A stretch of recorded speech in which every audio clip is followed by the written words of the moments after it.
Wait for it to say we're live.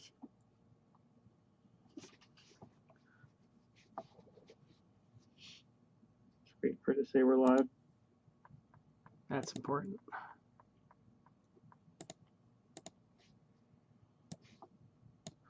All right, we're gonna start up in here. 1 second, guys. Nobody who's in here. Why is it not telling me you guys are live?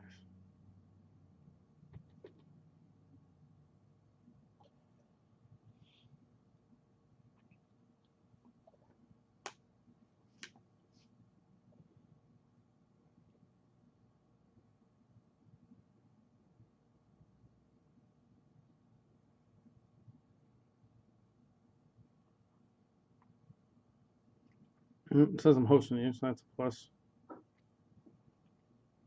Not sure why I can't find your fucking channel,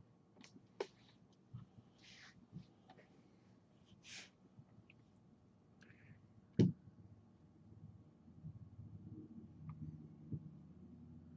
Come on.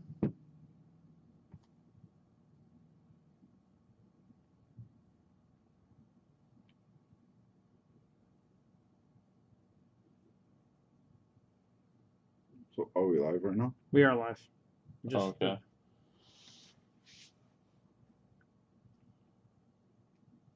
Hello. So, are we live right now? We are live. Okay. Yeah, if you're on the cirrhosis of the liver too, it's always good to pop that on and stay off the Wi-Fi and just leave it on because it puts us higher on the list when there's more people. All right, so welcome to Monday Musings. I'm your host, Josh. This is the store owner, Derrick, the manager, Nick, and the homeless guy we brought off the street, Paul. We got a few things to talk about today, so we're going to go right into our intro, talking about upcoming events and whatnot. Take it away. All right. Well, this past weekend we had game day for Hour of Devastation. We had a bunch of people come out on Saturday and Sunday and play some standard.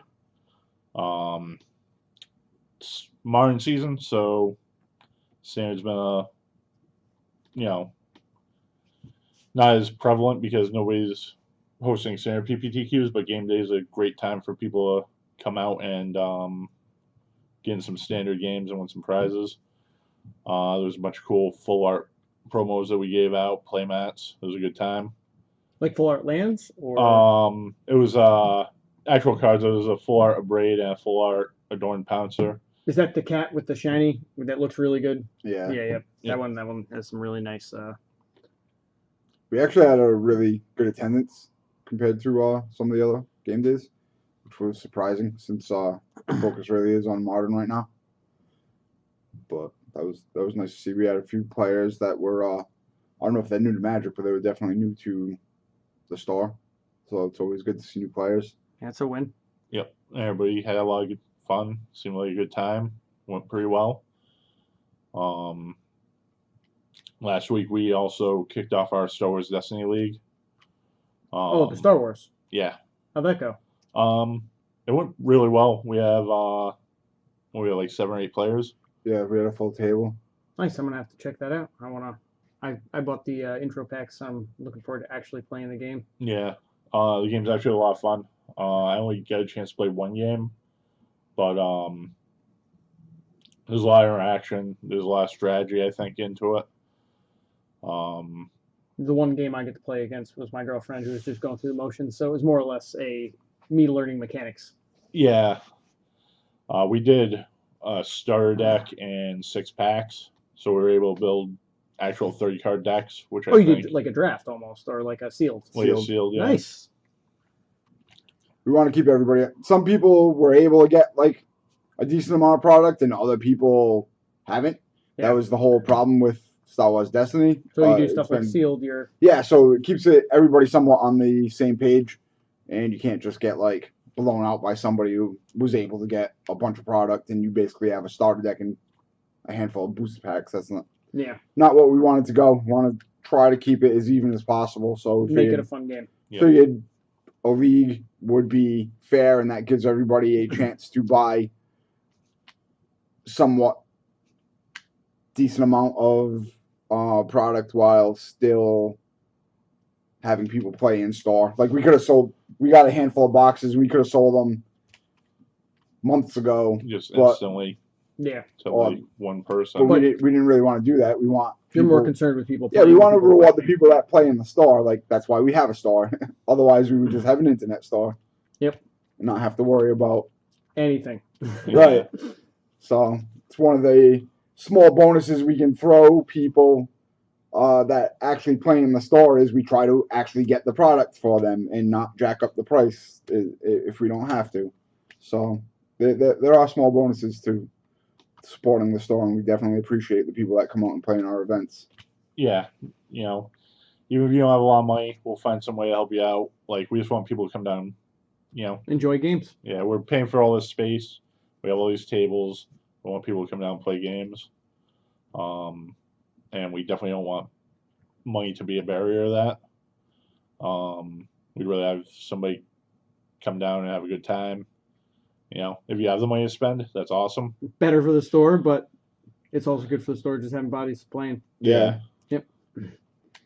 So yeah, we had game day and modern went over pretty well too. We had a bunch of modern players. Yeah, our weekly modern tournament this week was really good. We had like 12 players. Nice. I think the last week when I played, there was yeah, we usually have a good modern attendance, but when we have like game day, sometimes people cross over, so it sometimes affects one or the other. But this time, both of them went off, and they were pretty all well attended. So very happy there. Yeah.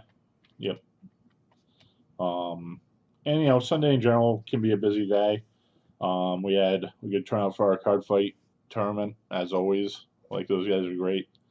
And then we had a bunch of people just hanging out and playing games. And that's a big crossover with the Yu-Gi-Oh people, correct? Card fight?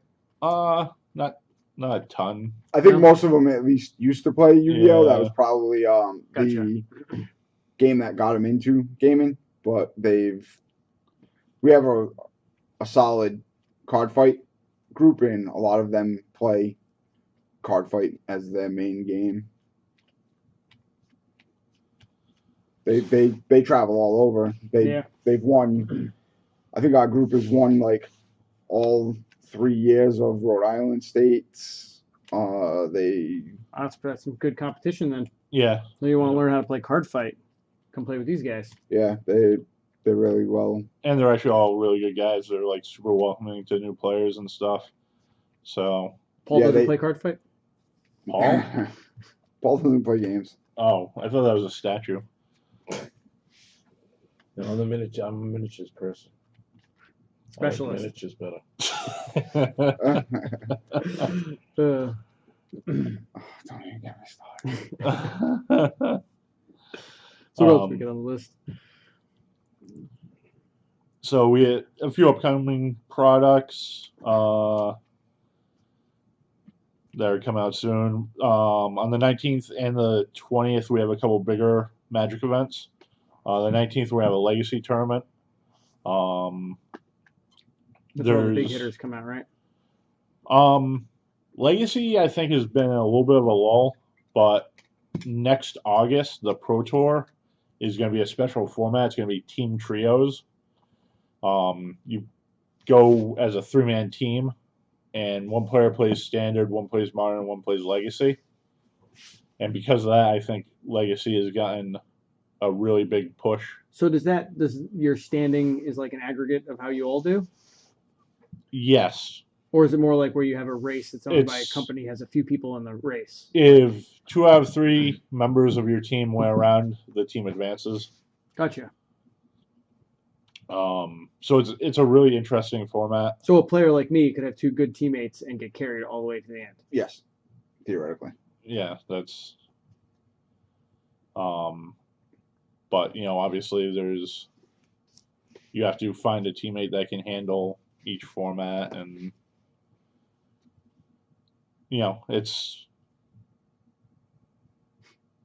an interesting format. Yeah, no, that sounds really. It's definitely super cool. The coolest part to me is, as far as we know, I'm not sure that it's been really 100% put out there, but we're thinking that only one person has to qualify for the Pro Tour, and you get to select the team. So gotcha. theoretically, one of us could qualify, So Gil and could then potentially, two other, like Gil so could we just need a potentially good player, and then we can all go to the Pro Tour. So that'd be cool. Gil's the only one we know. That's of the ever. group that's There's actually gone to a the Pro Tour. handful of people that we know. They don't all play. So Brandon Jones could finally get to the Pro He Tour could by being finally get to carried the- by Somebody Yes. Gil. could carry Yes. him there, yeah. So Gil could carry. He'd be able to live that down. So it'd be awesome. So we Yeah. figured we'd throw some pretty cool playables of the foil variety for the Legacy tournament. Now that it's getting Some extra attention in the area. Ponder, I remember that card. yeah, that card's super broken. It is good in Vintage, Legacy, banned in Modern because it's just too good. Yeah, it's this was in the first this is like when I started playing. This was the thing. Yeah. Yeah, Ponder and Preordain, Brainstorm, Let me, those are like all really powerful blue cards. The whole for, thing is digging through your deck. you want your deck to do what it wants to do. So anything that makes your deck consistent is just a plus. So it's a pretty cheap cost. Lets you dig through a bunch of cards. You're really never wrong for playing a card like Brainstorm or Ponder, but in a combo deck or anything like that, it just gets that much better. Seems a little blurry. I'm just messing around. You guys keep talking.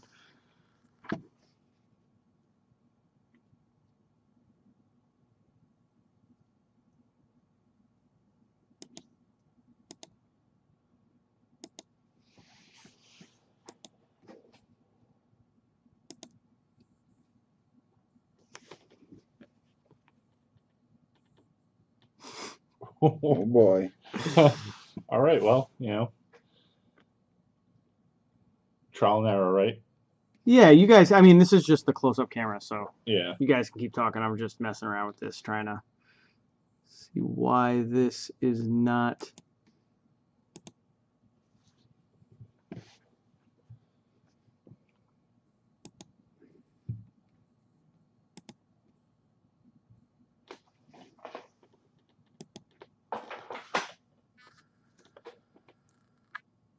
It's a little better.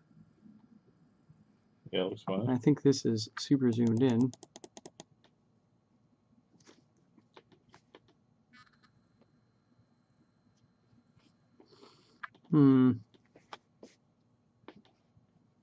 Something's going on.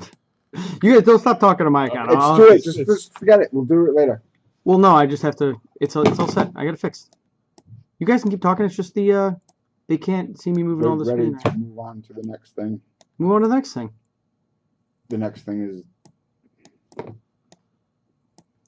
Sorry, I just gotta fix it. It's fixed.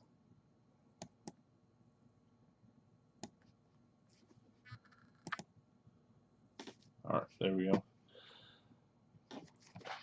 So we put together a bunch of cool foils for the event. A bunch of playable, like, legacy cards. That's going to be on the 19th at 1 o'clock. The full details are up on our event page on Facebook. And then on the 20th, instead of our regular modern tournament, we're going to do something a little extra. We have a couple cool singles that we're going to put up for that one as well. It just seemed like a good time to... The front camera fell down. That has nothing to do with what I just did. It seemed like a good time to try and do some like extra bigger events for the Eternal formats.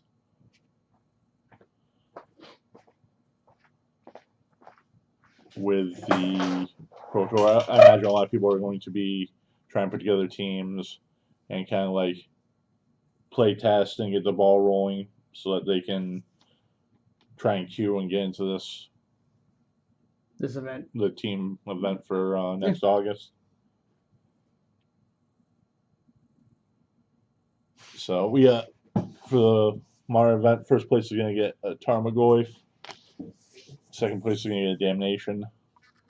It also gives us a way to do a little something extra for the guys that come every week and support our Modern tournament, which is something we're always mindful of. We like to try and, whenever possible, reward their loyalty. Yeah. Yeah. You know, we have a good group of guys that come every week, and you know, they always support the Modern event. So we have those come up. That's going to be the 19th and the 20th. And again, we have a bunch of releases coming up. New Commander decks are coming out at the end of the month. This time they're doing tribal themes. All right. Which is always really popular. Especially in Commander, I would imagine. Yeah. Yeah, a lot of people like to, you know, pick little out-of-the-box things to build their Commander decks around. So you see a lot of tribal stuff. This time it's going to be dragons, 5-color dragons. Dragons always, like anything with dragons in it is going to do good inherently because nerds like dragons. That's what I think. Yeah. Yeah. Dragons, angels, demons, you know. But a demon deck would be pretty cool. Yeah, a lot of people do that stuff. I think Wizards figured that, like, a lot of people have demon and angel decks. So, but dragons is cool. 5 colors are. You can use planeswalkers in Commander or no? Yeah, not as your commander. There's a couple that have like a special ability to let them be the commander. Gotcha. But they can be in the deck, so they can be in the deck. You could use Omnix. Yes. In like 3 different iterations, probably. There's 2 different Planeswalker Omnixilises and 2 creature demon Omnixilises. Yeah. There's a lot of Omnixili. So it's like what? That's like 4% of your deck right there. Yeah, that's. How many Nicholas Bolas cards are there? 3. 3 total. 4. 4. So he could be pretty prevalent in the Dragon deck as well. Yeah, there's the creature. There's the first one, Nicol Bolas Planeswalker, and then there's God Pharaoh, and there's the one from the intro deck. I can't remember his name. So you could you have a villain deck. Yeah, Obnix and Nicol Bolas. Nicol Bolas, yeah, that could be pretty cool. But then they have to fight each other. Sooner or later. Yeah. Nicol Bolas stole Obnix's Spark. The first one? Or currently? No. Obnix's got it back. All right. Yeah. He got it. He somehow reignited it. Yeah. Just in time to be up the Gatewatch. It was pretty cool. That was part of the story for Battle for Zendikar. Nicholas beat up Gatewatch, didn't he? No, well, yes. Also, it's like an ongoing theme now. Bad guys are really powerful and kick the crap out of the Gatewatch. Yeah, so they're using it. Gatewatch is now the Galactus of Magic. You know, this big, giant, powerful guy that is used to show how strong other people are by beating him. What's it called? The Worf effect. It's the dude from Star Trek. The fact that Worf's supposed to be the big, strongest, so in practice they use him to show how strong the new bad guy is. So basically, this big, strong dude who's supposed to be the strongest in the group is just always getting beat up because he's the benchmark. Yeah, he's there to demonstrate how powerful the new bad guy is. Yeah. That's pretty funny. That's the Gatewatches. Yeah. Yeah, so there you go, folks. The Gatewatch is Worf. Yep. Well, they're gonna have a reduced presence in the storyline. Yeah. And Gatewatch is like Gideon and... Yeah, it's Chandra, Gideon, Liliana, Jace, of course. Well, I don't care. Nissa. They can poo all over Jace as far as I know. They've all taken an oath to band together and protect the multiverse. I like it when Jace gets pooed on. Yeah. Because he's like the definition of OP in Magic. Yeah, he likes sculpting minds. He Yep. wants to hang out and mind sculpt. So the first X Dragons, there's going to be a green-white tribal cat deck. So for all you cat lovers, you can finally just crack open a box and Where's the dog deck? There's not really a ton of... I don't think there's a ton of dogs in Magic. There probably are. There's hounds. Yeah, there's hounds. There's like... for every cat, there should be 2 dogs. Yeah. So the cat deck, there's Mardu vampires. Vampires are always popular, and Mardu's cool. it's a good color combination. It's a great color combination. And then the last one is wizards. Grixis wizards, I believe. People like wizards. Yeah, wizards are alright. Yeah, they do. Do they live on the coast? You know, specifically. Not necessarily. They come from all terrain, features, and walks of life. The only thing they have in common is Beards and hats. and wizarding. Gotcha. So those will come out on the 25th of this month. We'll have them. Come down and get them. Play. Hopefully they'll stay longer in print than the last year's. That was a shock. They just Did like so one they run. sold out faster than they anticipated, and then they just didn't reprint them, which generally they leave them in print for quite a while. Yeah, that was a Last year's was like really sought after. that was a really weird choice. It was like the first time they ever did 4-color legendary creatures. They were super popular. You know, we couldn't keep them in stock, and for whatever reason, Wizards just Never reprinted them. nope. Maybe they're trying to play the hard to get angle. But they'd already sold out, so like I don't see what the point was. But Maybe it was so. some of them are like borderline broken from last year, so some people were like, well, maybe they just don't want Too many of them. too many in circulation. But I would imagine that the first wave was pretty significant, so it's Well- not going to stop people from getting it. They're just going to have to pay more, Yeah, and we weren't able to have the product for the people that wanted it that didn't have the money the first time around, or just weren't. Maybe they're doing it like, so last year's was super popular and they didn't put out any. Maybe they're going to print like 10 times as many for the first run of this one because they think everybody thinks it's going to be the same way, so everybody's going to rush out and grab whatever they can get. yeah. I don't know, I Who just- knows? It was just really yeah. weird that they've reprinted them every other year, and this year they didn't. When there was probably more demand for them this year than Previous years. the last couple of years, anyways. So I don't know. Don't know what the thought process there was on Wizards' end, but I feel like it probably wasn't any kind of weird like You think it was more of a marketing fumble ploy. than, Yeah. Probably some executive getting in their head that they shouldn't overprint it and just put their foot down, and that was that. Because it's not like they can just print 10. Like when they do a print run, they have to print a significant amount of them.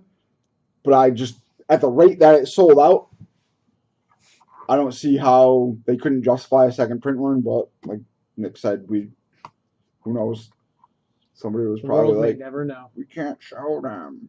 Yeah. Then somebody listened.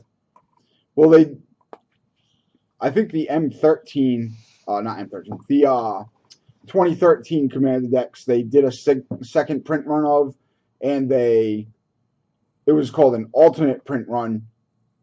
At the time, the blue one, the Grixis one, had True Name Nemesis. Yep. True Name Nemesis shot up to like $50, $60 just by himself. So in the alternate print run, they put 2 of that deck and then three random ones. And people just bought like tons and tons and tons of them. So they are just overpopulated. Like way too many. Yeah. Yeah, but like I don't think they needed to go that far, but I don't know. Maybe But- because of that, it just Maybe left it's a knee-jerk reaction too Yeah. far in the opposite direction. Yeah. Gotcha. But it feels like, they printed a reasonable amount of the year after that, so the whole thing is just kind of weird. I don't think there was ever any real explanation given, and But even the monocolored ones, we had those for quite a while. I mean, they're hard to get now, but for a decent amount of time, like they were readily available. yeah, I feel like they must have done more than one print run of the monocolored ones. Yeah, that way they didn't sell as fast. Yeah. How's it going, Zeus? How you doing? Thanks for tuning in. But regardless, they were super hard to get now, and hopefully we'll be able to get a decent number of these because vampires are really popular, wizards are really popular, cats are really popular, dragons are really popular. So There's definitely been a lot of excitement about this cycle. and I think in Ixalan they're gonna have mono white vampires is gonna be a thing I heard. Yep. I did not read that, so don't That's a quote me. rumor. But that's word on the street. I Word mean, on the street. Yeah, there'll definitely be pirates and dinosaurs yeah. and The merfolk. nerd thugs have been telling me. That's a 1,000% legitimate. But Pirate dinosaurs or pirates and dinosaurs? Pirates and dinosaurs. It's slightly Although they- disappointing. I got my hopes up there for a second. I was Maybe like, maybe there'll be one. I know the leaks. They had at least one legendary dinosaur. nice. Was he a raptor or probably T-Rex? It was like some kind of T-Rex type creature. So Ixalan looks to be a very tribal centric set. So maybe that's like the theme for the last half of the year. They have the tribal commander decks. Ixalan looks like it's going to be a very tribal heavy block. Tribes are fun. Yeah. When I first started playing Magic, that was what I wanted to do. Was I wanted to build a theme deck around like a certain kind of people. Yeah, Combos. Lowen was my favorite set that I played, and that was great. But that was just for me.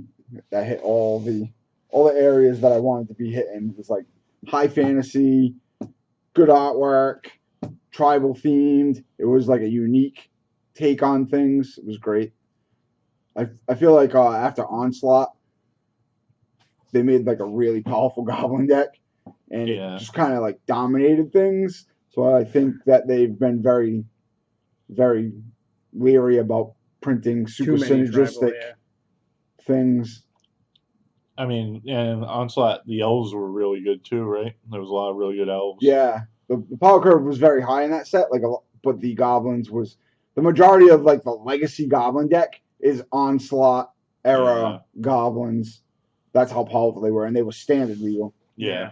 So it was a bit much.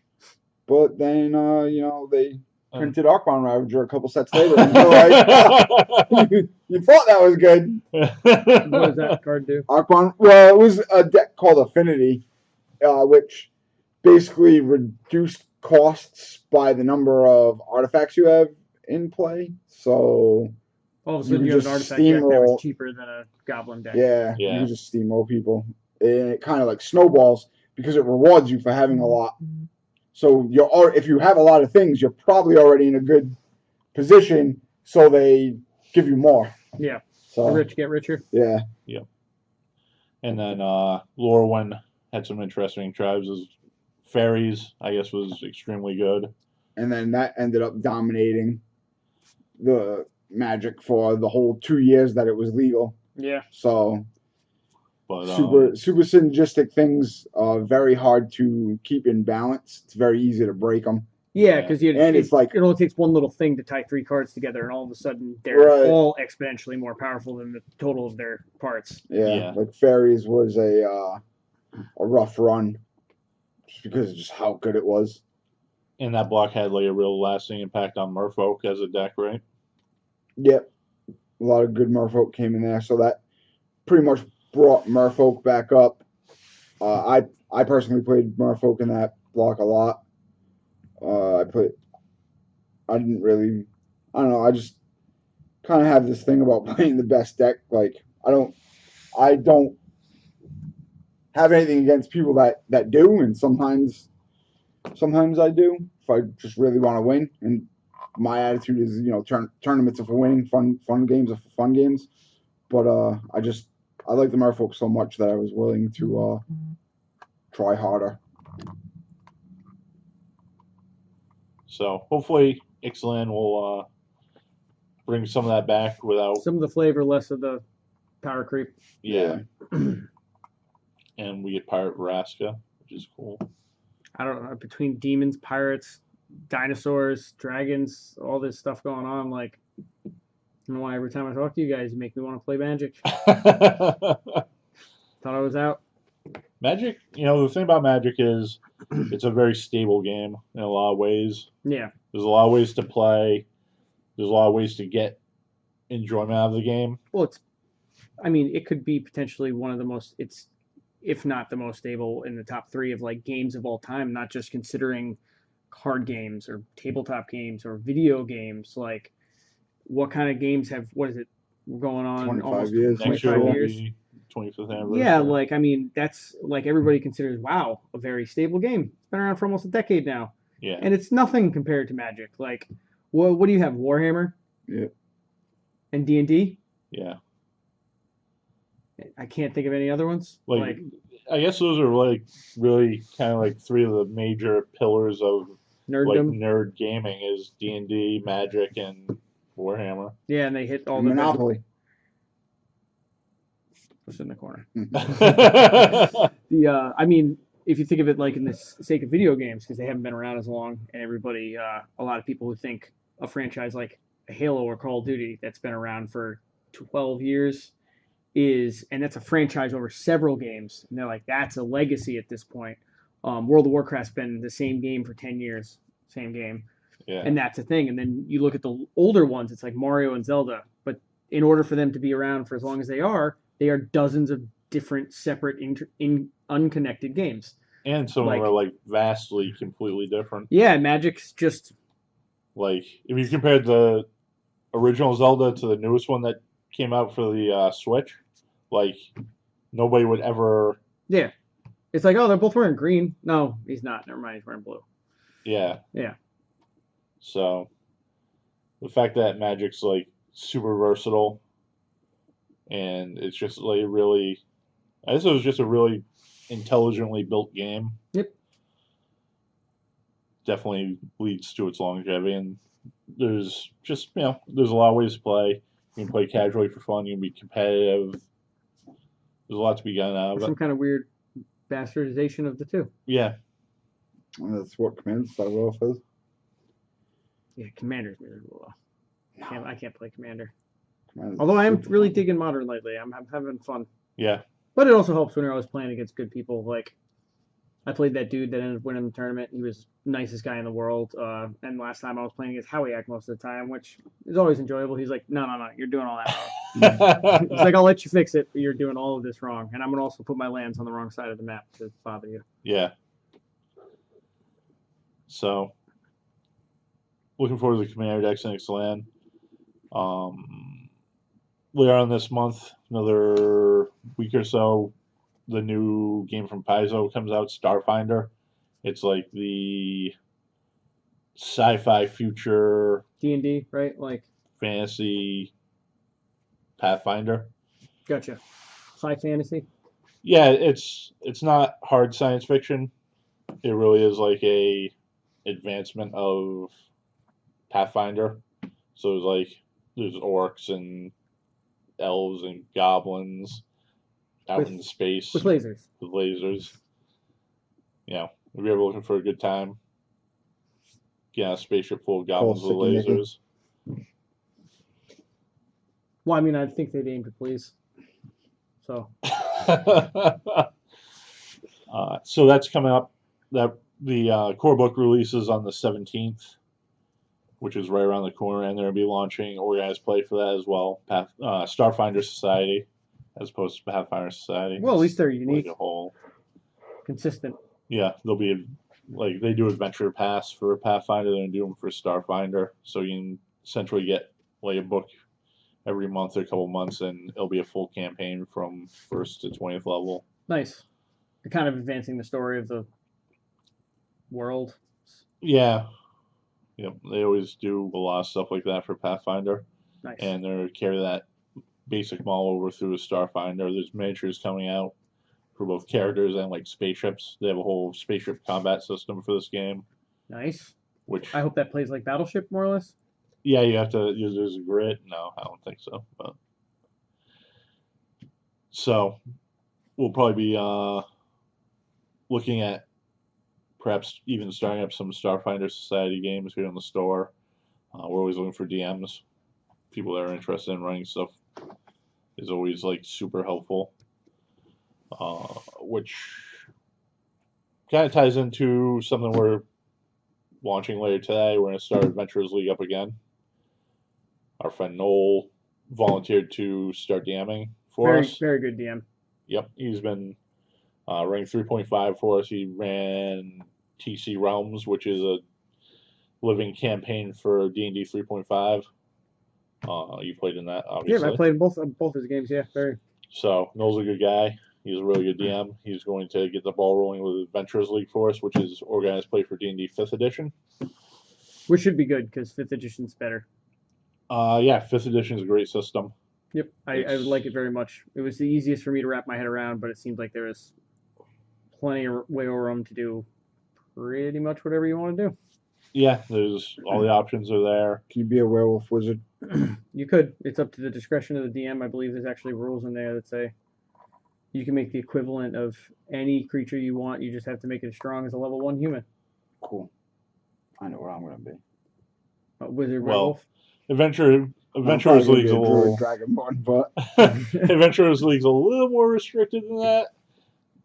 Just so that everybody's on even playing field, because you can literally take your character and go any event, at a convention, any store, anywhere you are. You can potentially, if you play Adventurers League and have a legal character, you can stop in and play a game when they're hosting Adventurers League, which is awesome. So it means there's some restrictions in place, and we have to be very careful about following the rules.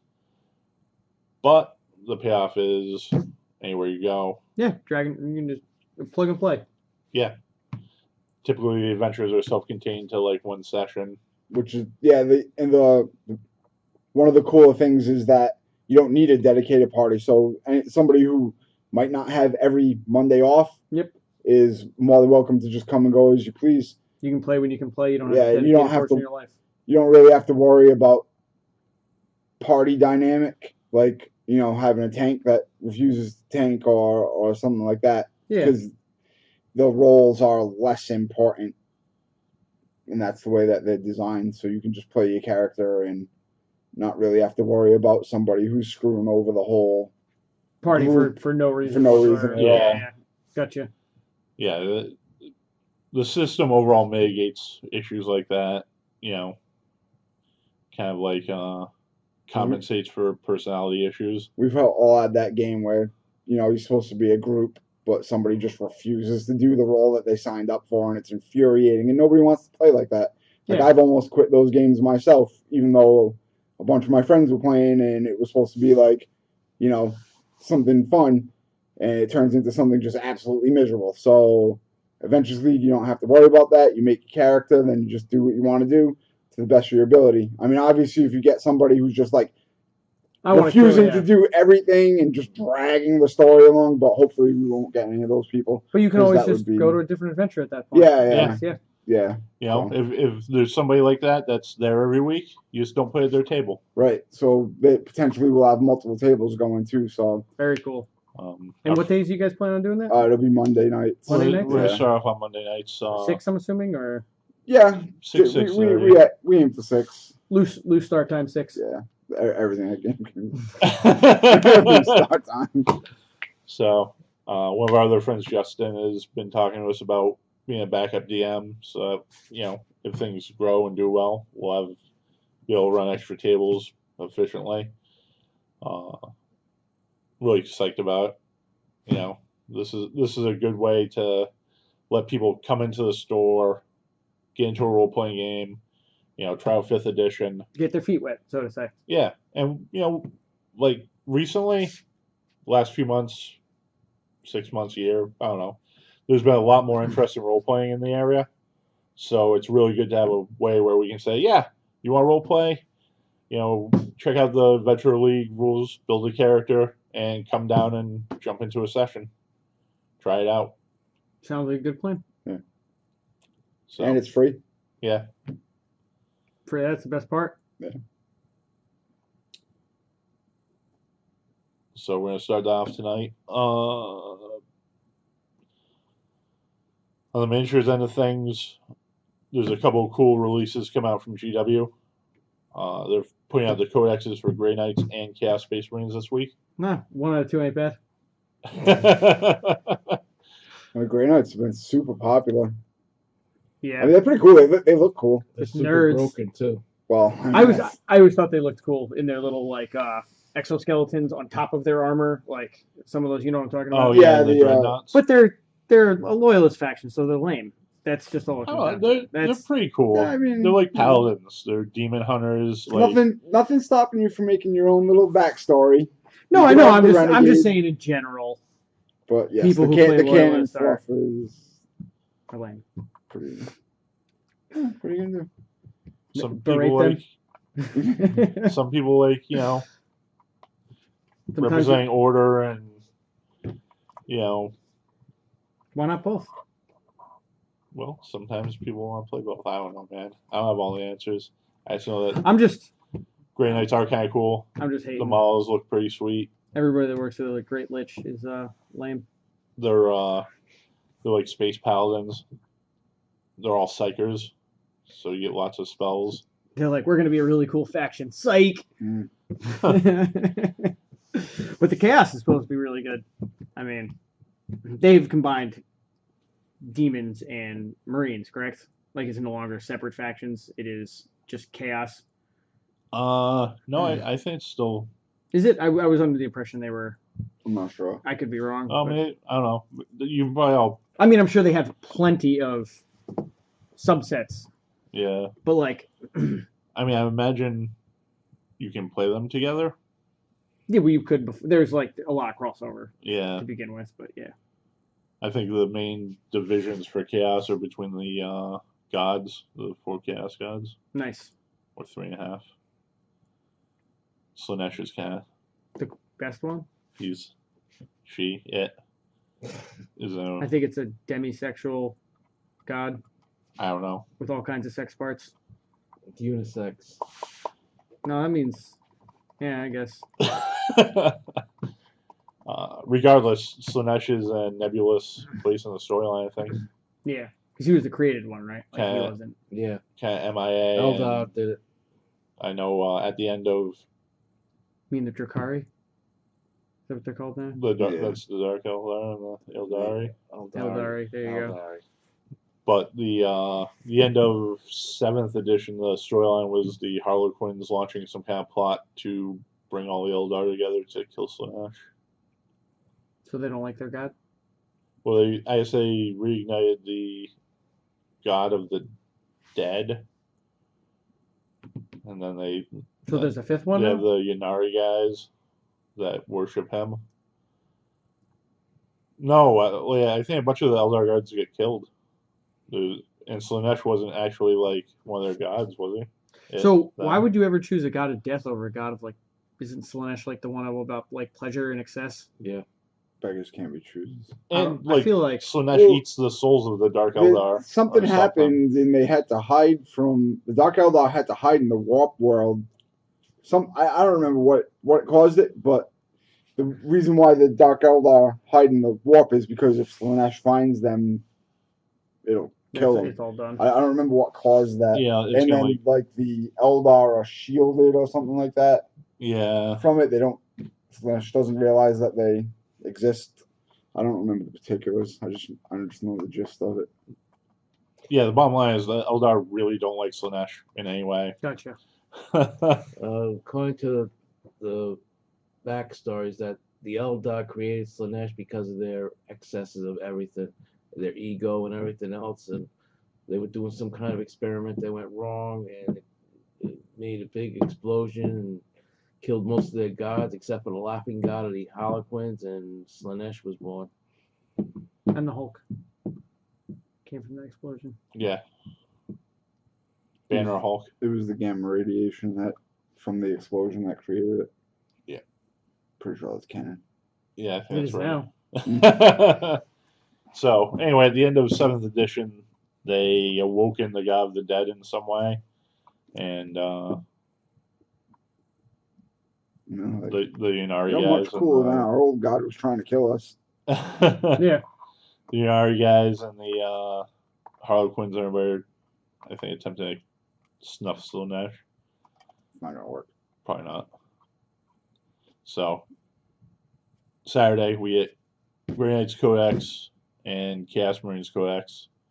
So it seems like the Codex are obviously gonna give. Are they hardcover or soft? They're a hardcover. Nice. I like the soft covers are cool and all, like the ones they gave for the indexes. The indexes, yeah, like that's nice, but some of those hardcover books are just so nice. Like I want to buy those. Yeah, and they've expanded info. Every faction when they get their codex is going to get a bunch of new stratagems. They're like twice as thick as the old ones too. Yeah. Really? Yeah, so they're like more like a rule book. Yeah. And and it's Are about they the same price. still around 50? Yeah, so I think they're 50. Yeah. Nice. So yeah, I'm sure there's going to be sets of cards, which will have Yep. extra scenarios, all the stratagems on cards, psychic powers, all that good stuff. So those are come out. Full boxes for Primaris Marine, Intercessors, and Hellblasters will be out. They've been like, as the codex has been coming out, they've also been rolling out new Primaris releases. Like new units and stuff? Yeah. Yeah. Last week we got the Apothecary, Chaplain, and this cool like hover tank. Hover tanks are always cool. Yeah. And then this week they're gonna have full boxes for the Intercessors and Hellblasters. Those are guys that came in the Dark Imperium box, the starter set. Gotcha. So these ones will obviously have all the weapon options and It'll be more like models and snap together. It's like the starter box was. Yeah, gotcha. Like Dark Vengeance was all that, the snap togethers. Yeah. yeah. A Which, little less options for posing, but overall way easier to get into when you don't know what you're doing. Right. The starter sets are really a place for new players to start off and not be intimidated. They're So- also a good value overall. If Yes, you don't, yeah, if you don't mind not picking and choosing, like their model count per dollar is. yeah. right. And you could always kit bash if you needed to. If you really didn't, it's not that hard to change things up. I essentially pretty much feel like a new player in this edition. I didn't get to play a lot of 7th edition. So Yeah, pretty much in the last, I believe it was 7.6 is when I started, right when 6 came out, and I enjoyed it. yeah. And then when 7 changed, it seems like it was so quick on the heels of 6, and it didn't make anything better as far as I was concerned. And the only reason I'm getting back into it with 8th is because it's better. Yeah. We're doing Fave Counter League, which is a worldwide campaign. And that's been going over really well. We have a lot of people playing, trying to overthrow the Imperium. And it gave me a chance to actually start playing. Well, if we're getting into the Fate or Connor stuff, are we pretty much done with all the upcoming events? Yeah. Yeah, I think we covered. All right. Well, because he's got some Sigmar stuff too. I figured we might as well talk about all this stuff for a little while. But so the Fate or Connor League we talked about last time. Why don't you give him a brief? Basically, they're doing a global campaign. Each week, the battle takes place on a different planet in the Connor system. And it's the Imperium versus the Forces of Chaos, basically battling over this strong strategic point. Yep. Chaos is trying to get to Terra to, kill the Emperor, destroy the Empire. Kill the Lich. Yes, slay the Lich. And oddly enough, the Imperium doesn't like this and doesn't want this to happen. They just don't know they want it to happen. So they're trying to stop it. And the whole idea is everybody that plays in this league is going to add points to one side or the other. So they report their games, which get to a store, which get directly reported to GW, and the outcome of this will Yes. Affect the storyline of the game. affect the storyline of the game. I still think that's really cool. Yeah, it's super cool. They put up a cool website. Every week you can get a sweet 3D image of the planet that you're fighting on with strategic locations that you can click on and find out what's going on in those spots. That's pretty cool. Yeah, it's a really cool concept. They did a really good job putting it all together, and everybody's been having a lot of fun playing. So how is our store doing as far as balance? I think just about everybody but me is on the side of chaos. Nice. So the chaos is overwhelmingly strong in this store. Yes. Good. But that does not the case necessarily. And the false Dark Elves Emperor. Chaos? They're whatever you want. They're Xenos, so you get to Yeah. pick who Yeah. you take points So- from. So you don't know nothing. The Blarman Xenos are being used as pawns by the false Emperor. You're a and then pawn. they The stop- Blarman? The Blimey. What the hell's a Blarman? I said Blimey. We have it on. I'll have the court stenographer read that back later on. And they don't realize that the false Emperor is using them to help further the False cause Emperor. of the Imperium. Who's the false emperor? The guy that's on the throne in Terra. But he is the emperor. I thought Yeah. the false emperor The was Emperor. Baba G. The Emperor of Man is a He's not- he's- false opinion, emperor. the He's false emperor legitimately the emperor. man. Yeah, He's he just- actually is. Yeah. He's a false god. He's a No, are lich. you talking about the guy that made the Primus? Robo. Primaris? No, Robo that's Gilliman? I thought That's Bobby G was Halo. the false emperor. It was I Bobby mean, G. he's kind That of was the running son of the everything false now. emperor. But So who's the real emperor?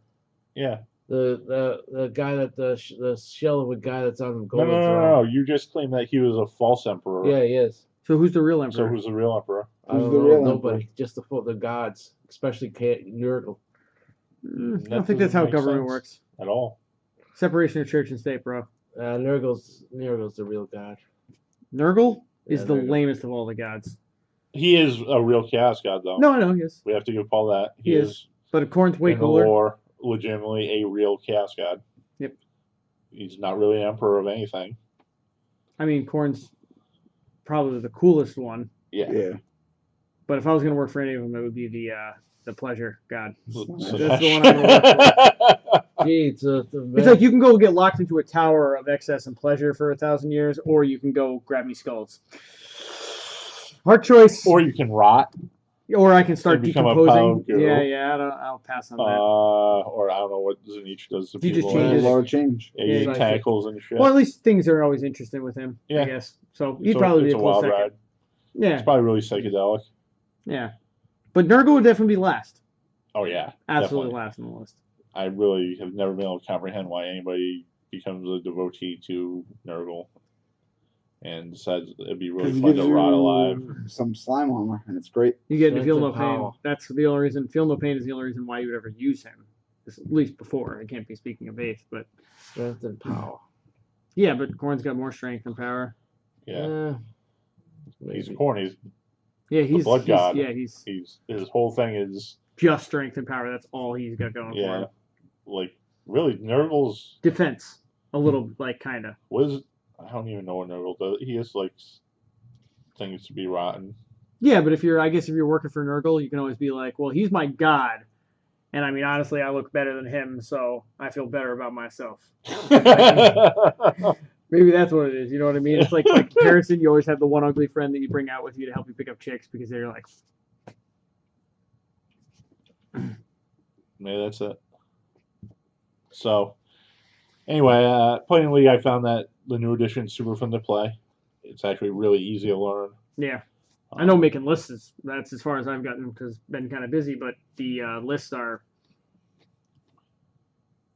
90% time reduction.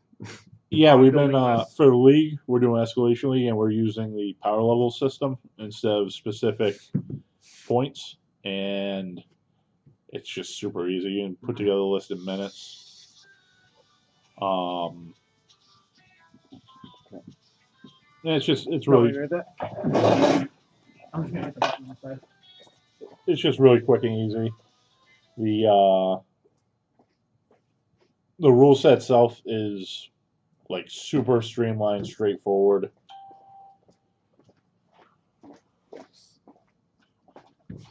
Like So I have no complaints, and I found that I'm using the Primaris half of the starter set, yep.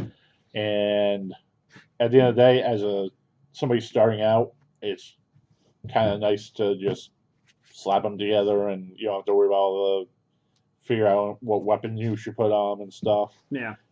As you play more, it's great to have those options, and it adds a lot to the game. As a new player, though, So we were saying at the store, we've been reporting ours. I'm assuming, yes, and it's been overwhelmingly towards chaos, correct? yes, But that's not the case globally. no, globally, the Imperium is standing tall. Do you guys hear that? You need to help fix this problem. So get your local store, Definitely. represent the Lords of Chaos. I mean, despite Paul being on the side of reason on this one, you should still help chaos. Well, that's what turned me to the Loyalist side of scum. law and order was Paul's transfer. I'm just waiting for Cypher to come and build the real empire. You know, I'm on his side now. That is the false emperor. Because Cypher is going to be the real emperor when he takes over with his loyalist chaos factions. I was talking to somebody the other day, and they had this cool theory that Belisarius Cawl is actually the leader of like the dark cult Mechanicus is like Yeah. some kind of evil version of the cult on Mars, and he's actually the leader of those guys. So in reality, he's working with the Empire for Chaos to subvert all of Gilman's plans and help bring about the It's a tangled web we end of the weave. Empire. So I thought that was kind of a cool, interesting theory. One of the interesting things about the lore of 40K is you really don't have all the answers. You really don't have a lot of answers about Yeah, anything. they straight up just don't tell you things on purpose. So they kind of leave you to speculate, and You play it out in the battlefield, man. yeah, it's really cool. Yeah, I agree. I like it. So we got some Sigmar stuff. You wanna? Yeah, the other thing that they came out with was Path of Glory. So this is pretty cool because it's like another skirmish setting, so you don't need that many models, which is great if you don't want to be stuck in a long game. This book has like every faction in it. And it smells brand new. Yeah, it's that nerd paper cardboard. It's really only a couple pages of actual rules, and then it's just the options to build all the different factions in the game. So it's pretty much all encompassing. All you need is some guys in their war scrolls. So to show that how little you need, I brought some examples of what a whole starting squad would look like. So this is Stormcast Eternals. So there's multiple different ways to build your army. You have a whole bunch of options. So if you go to the Stormcast Eternals page, you'll see the artwork in this book too is fantastic. Yeah, GW always has great artwork. Yeah. And I also brought some guys in various stages of painting, so you could. So if you look at the Lord Relicator Champion, Lord on a Celestian Dracoth, on Lord- Star Drake. No, it's the Dracoth. Lord Celestian on Dracoth. Yep. So if you look, there's a number 3 next to him. So that means he can have 3 units of followers. So I took the Lord on the Dracoth, and then I took a unit of 10 Liberators.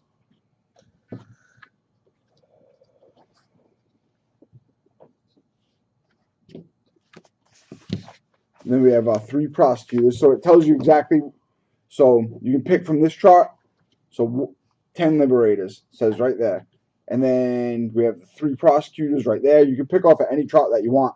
So, and it says D6 in the numbers.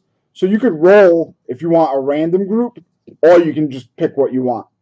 Which is cool. Like sometimes people just want to not make decisions on their own, want to see what. And just play the game and see how it works. And yeah. So for those guys, you just roll off and just see what you happen to end up with. It's almost like a draft. And then additionally, you can give up one of your units of followers to pick from the follower reward table, which gives you some pretty cool abilities. So I chose to give up the 3rd unit for one of these abilities, and I would just pick it depending on what I was playing against. So it's really not a lot of models. And like I said, I tried to pick some models to show that we're in various stages of painting. So as you can see, they look pretty decent on the table, but if you actually get a close-up on some of those, like, that is like literally like a 2-minute paint job. It is slobbing some gold on there and then just painting the head of the hammer silver and putting a little blue on them for the tabard and stuff, and for the chainmail. So that's literally like a 2-minute paint job. So if you're scared about painting in the hobby, like, you can really make you guys look decent with minimal artwork.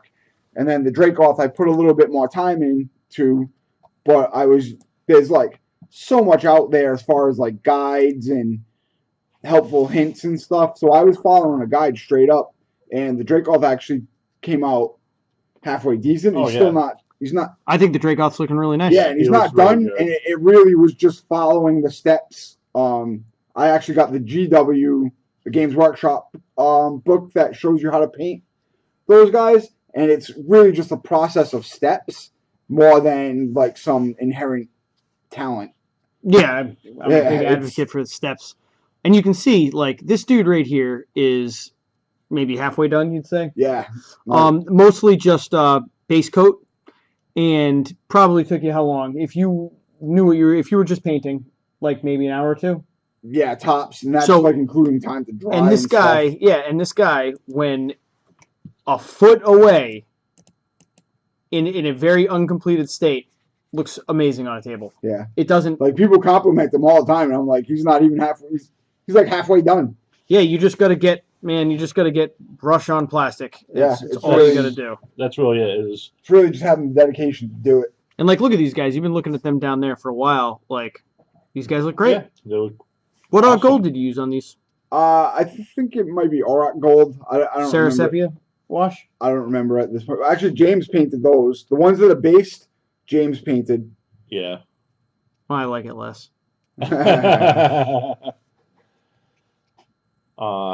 Yeah, I think But I painted the other guys. I Just think- the three that aren't based. I think one of I the mean, biggest that things with obvious painting thing. miniatures is getting over the fear of putting paint on the plastic.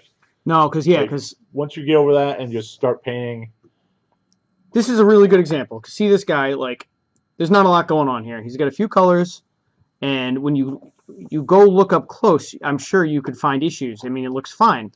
But when you are this far away, which is 9 inches, having this looks like a painted army, and it looks a million times better as a result. Right. yeah, Like, just getting dudes with stuff on them is the way to go. So I brought another little example of an army. So this one is Seraphon or Lizard Men. I took the Slan Star Priest. So this guy is an incredibly powerful sorcerer, but their physical bodies are just not much. So they The base need, is super nice. yeah. So they need a lot of people to protect them, otherwise they will die. But Glass they're cannon. just super powerful wizards. They're the most powerful wizards Ooh, pound that's for pound heavy, in the man. game. Yeah, that's an older model. So again, I tried to pick a couple units in various stages of painting. But the Slan Mage is so powerful that you only get 2 extra units. So I took a unit of Saurus Warriors with spears, and I took a unit of Saurus Warriors with the obsidian clubs. I love the Lizard Men. They are, or Seraphon as they're now called. They're like Aztec lizards. So they have a lot of like bright colors, and they have the Aztec theme, like with like the cool little totems and stuff like that. I Yeah, personally they're think that really cool. Aztec, I mean, bright colored anything in general tends to look better, especially. So again, that particular unit of Saurus Warriors, I based them in blue. You painted all these? Yeah. This is really well done. I just Yeah. assumed you bought it. No, 'Cause no. you never those I actually actually finished. These look great. painted. Like, that's something I wanted to look at. Like, this is Yeah, a it's really really good cool. example of just your own creativity being in there. These weren't. That wasn't a different texture. It was just a. No, feathers that actually, you I lied. That banner, Land Yep. painted. Gotcha. So Land painted the banner on that one, but I painted all the Lizard Men. But like I said, there's like little techniques that you can do to cheat. So I essentially based them in blue, in the light blue, and then all I did was put a little gold on the spikes, and I went over the back spike, the back scales with like a darker blue or like a greenish blue, and I painted the shield red. And that was it. I never even got to painting the spears. But having an army. Yeah, just that having was a little bit of yeah. color, like that literally is a 5-minute paint job on those guys. Like, Yeah, not even just- exaggerating. We actually have a specialist in the store on 5-minute paint jobs. just a little bit of color on your models makes a huge difference. We're demoing 40K on Sunday, That unit I picked up and it was already painted. and But again, that is just like a finished job of what what I was going for. Yeah, you Yeah. could paint this dude in an Yeah, hour. he painted them Yeah. a little bit darker scheme. Oh, the cool thing about lizard men is they really are like all sorts of different colors. Like Plus, some of in them the are probably example books, like there's just all kinds of colors, and they're really cool. Yeah, some of them are probably also like chromatic. You know, like they can, or what's it called? chameleons. Yeah. They have like Well, the there's chameleon skinks and stuff. who are Huh, like that literally chameleons. But they also have guys that like ride on big Other lizards. yeah, dinosaur type things. Like it's like dinosaurs riding dinosaurs. Yeah, It's like I Master should've Blaster. brought- the Seraphon are really cool. One of the interesting things is I think they're the only survivors of the old world, which was like the setting for Warhammer before Age of Sigmar. I mean, they definitely worship the old gods. And they Can you still use square bases in Sigmar? yeah, the bases are in Sigmar. You know, the base is literally just there to keep them all from falling over in Age of Sigmar. So, from what I understand, they transport themselves to this universe. They're actually demons Oh, nice. because they're technically from another realm. We got this guy who wouldn't be in that skirmish army, but that's an example of some of the things That we is can. super cool. The front work on that is pretty gnarly. So yeah, he's an example of some of the cool stuff you can play in the faction. And there's like one of the basic guys for like the dinosaur type things is an old blood riding is it a connoisseur? Yeah. But it basically is like a T-Rex. It's like Yeah. That is a super lizard cool. riding a T-Rex. And it's pretty cool. But yeah, there's all kinds of like And that's that one's really cool. That actually comes in a start collecting box. So a lot of people when they start playing Have this. Age of Sigmar and want to play Seraphon can like immediately have like a cool giant dinosaur with lizard men riding on it. This is probably my favorite faction I've seen, other than like I'm always partial to orcs. Yeah. I thought the orcs and the Skaven looked kind of cool. This is right up there. These guys are super cool. This model in particular, like yeah, I love that. that's work. Is that Somebody the put some Engine of the hours Gods into or painting something this. like that? Yeah, it's something like that. Somebody So, definitely put some major time into painting that thing. yeah. So the Seraphon are really cool. And like you said, there's a bunch of other like super, super cool looking factions in Age of Sigmar. The Path to Glory thing seems like it's going to be really fun. It's designed to be a campaign. So you start with a basic warband like the ones Derrick put together. And over the course of a bunch of scenarios, you earn points to buy more units, buy upgrades for your units and leaders. Basically, it's a way to play a bunch of quick games, connect them together into a story, and keep like leveling up your team and make them do other cool stuff and adding other cool models to your group. So that's like the whole idea behind Path of Glory. I think there might also be some multiplayer rules in there. Multiplayer, Multiplayer. multipass. So I think some of the scenarios that you play like 3 or 4 man games. Oh, that's cool. So this is the newer connoisseur model. Now a 15-year-old put that together. He leaves his stuff here. But he's never built a model before, and he was interested in the lizard men. So that's his first take at ever building a model. And then he painted this guy. But he put So this together is somebody who had never by really himself. played much miniatures before, never really painted anything. This looks great. Yeah, he did a really good job. So anybody can do it. And like he really wanted to just figure out how to do this stuff, so he really didn't want a lot of help. And I want to paint lizard men now. like Oh, if you want to paint lizard men, I can make that happen. I'll do you that favor. All right. So right now we're doing the Fayette Condor League, but after that wraps up, we're gonna do some other cool stuff. We're gonna do a Blood Bowl League, and we'd like to do like a Path to Glory or a skirmish league. The cool thing about the Blood Bowl League is it emulates an actual football season. So you only have to play 2 matches a week. It could be anytime, any whatever, but you play everybody in the league twice. And when everybody's played everybody in the league The twice, finals. yeah, The the playoffs. league ends or you do some sort of a playoff series. Yep. But you could not play somebody for if the league runs for 2 months, you could not play somebody for a month and a half, and that's fine because you still have plenty of time to get your 2 games in against that person. So it's super That's laid another back. game I want to get into. Like most leagues, It's you really have to fun. play X amount of games a week, and you have to try to play as many people every week as you can, and that's where it gets hard because people have different schedules and this and that. So we always encourage people to show up on actual league day, but you don't have to do that. If league day is a Thursday and you can only show up on Tuesday, then if you can get matches in on Tuesday, that's fine. But this one it's even less because you don't need to play everybody every week. You just need your 2 games.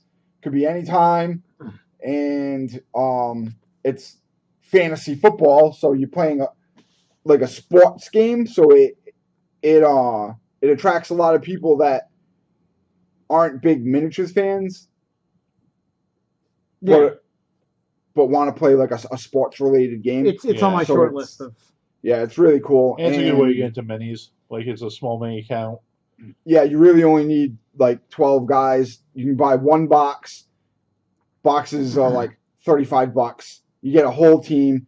That's really all you need. You can get more. But I've seen, like, as far as competitive lists go, most people stick to like the 12, 13 mark. So really, when you get that box, it's pretty much a whole team. It's all you need. Yeah. Yeah, because what it is you get an amount of money, just like it really emulates being the owner Salary of a cap. team. Yeah. Because you have X amount of money.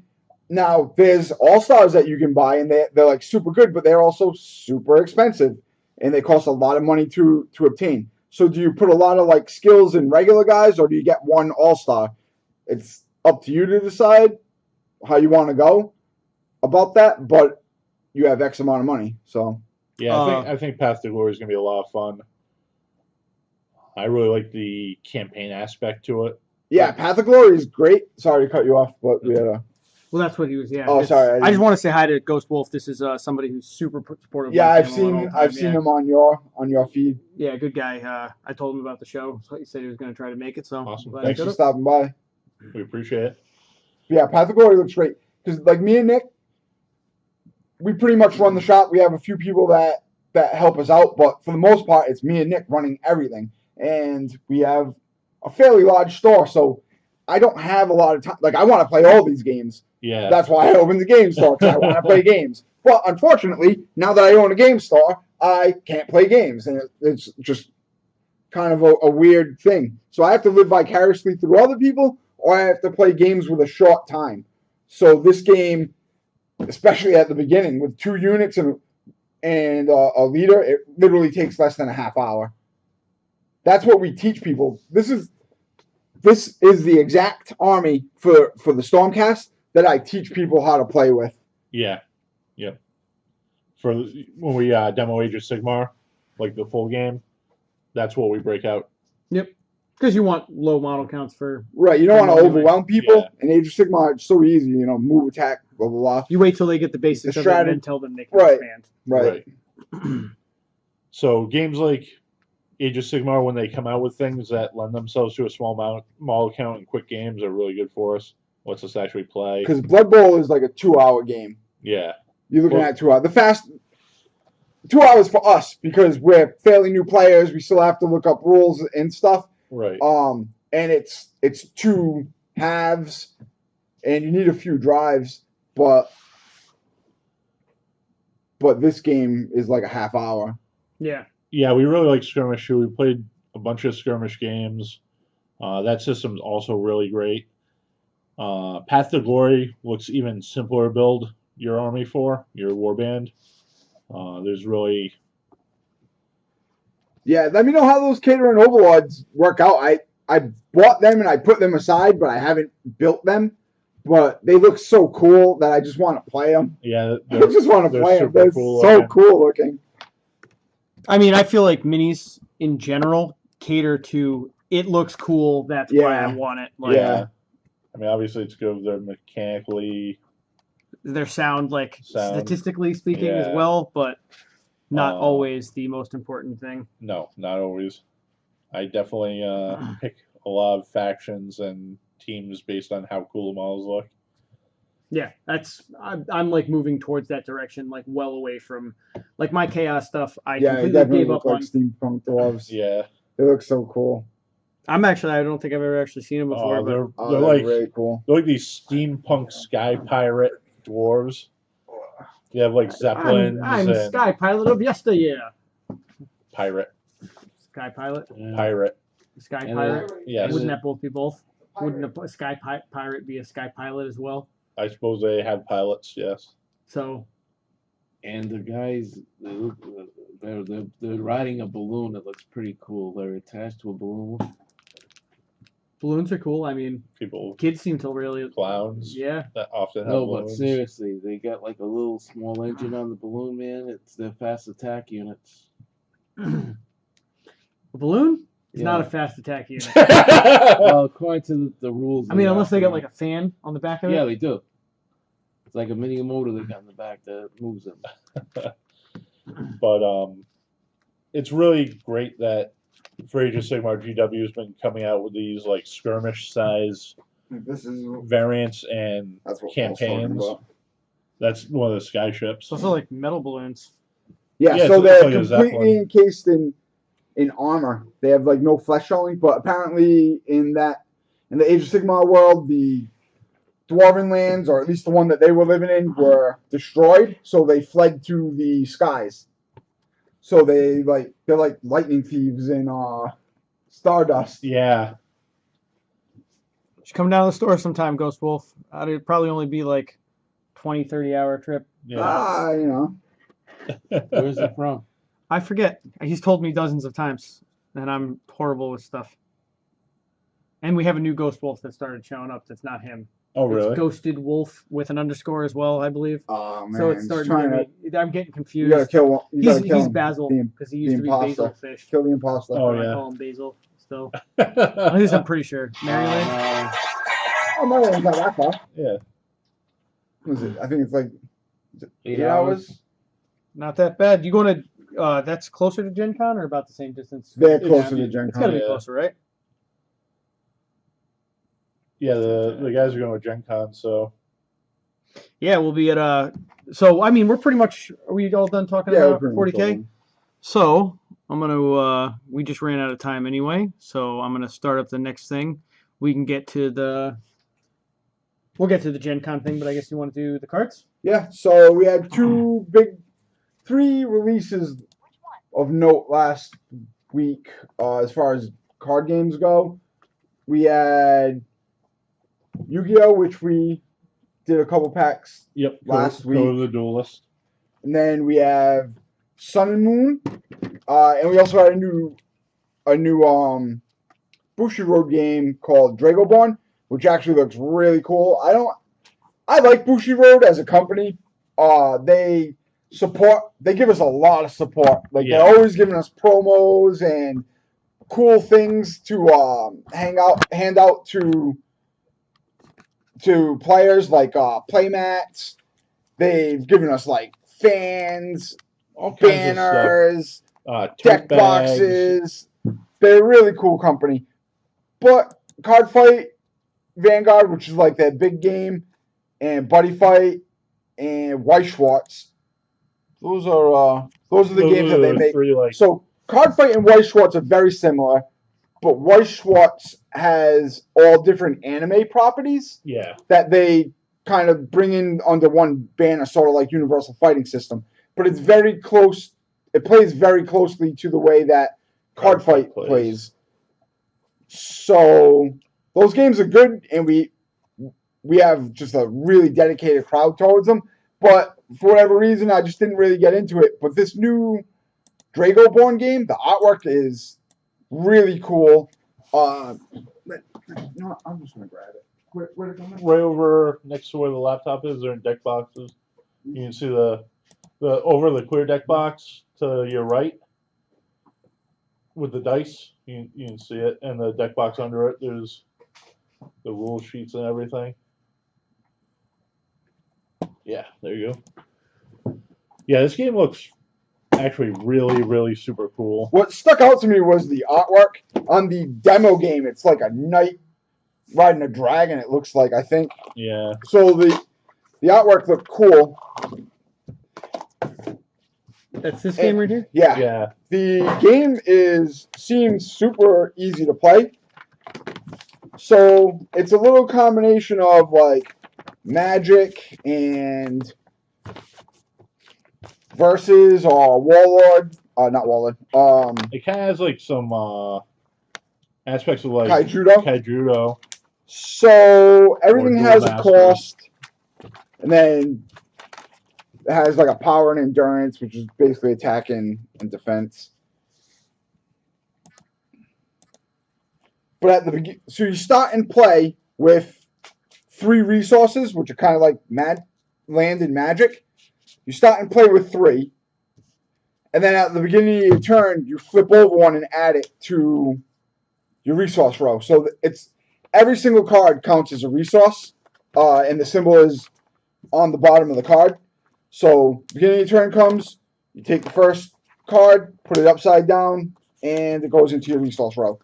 So you start with a little boost because you have 3 automatically, and you get to choose what 3 you put into play. So it kind of helps with mana screw, because now you can have like darkness in your deck and not start it, but if you really, really, really want to get it, then you can start with it in play.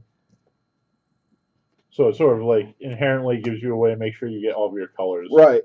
If you really want it to be, or you could be super greedy and not start with your color in play, that's an option.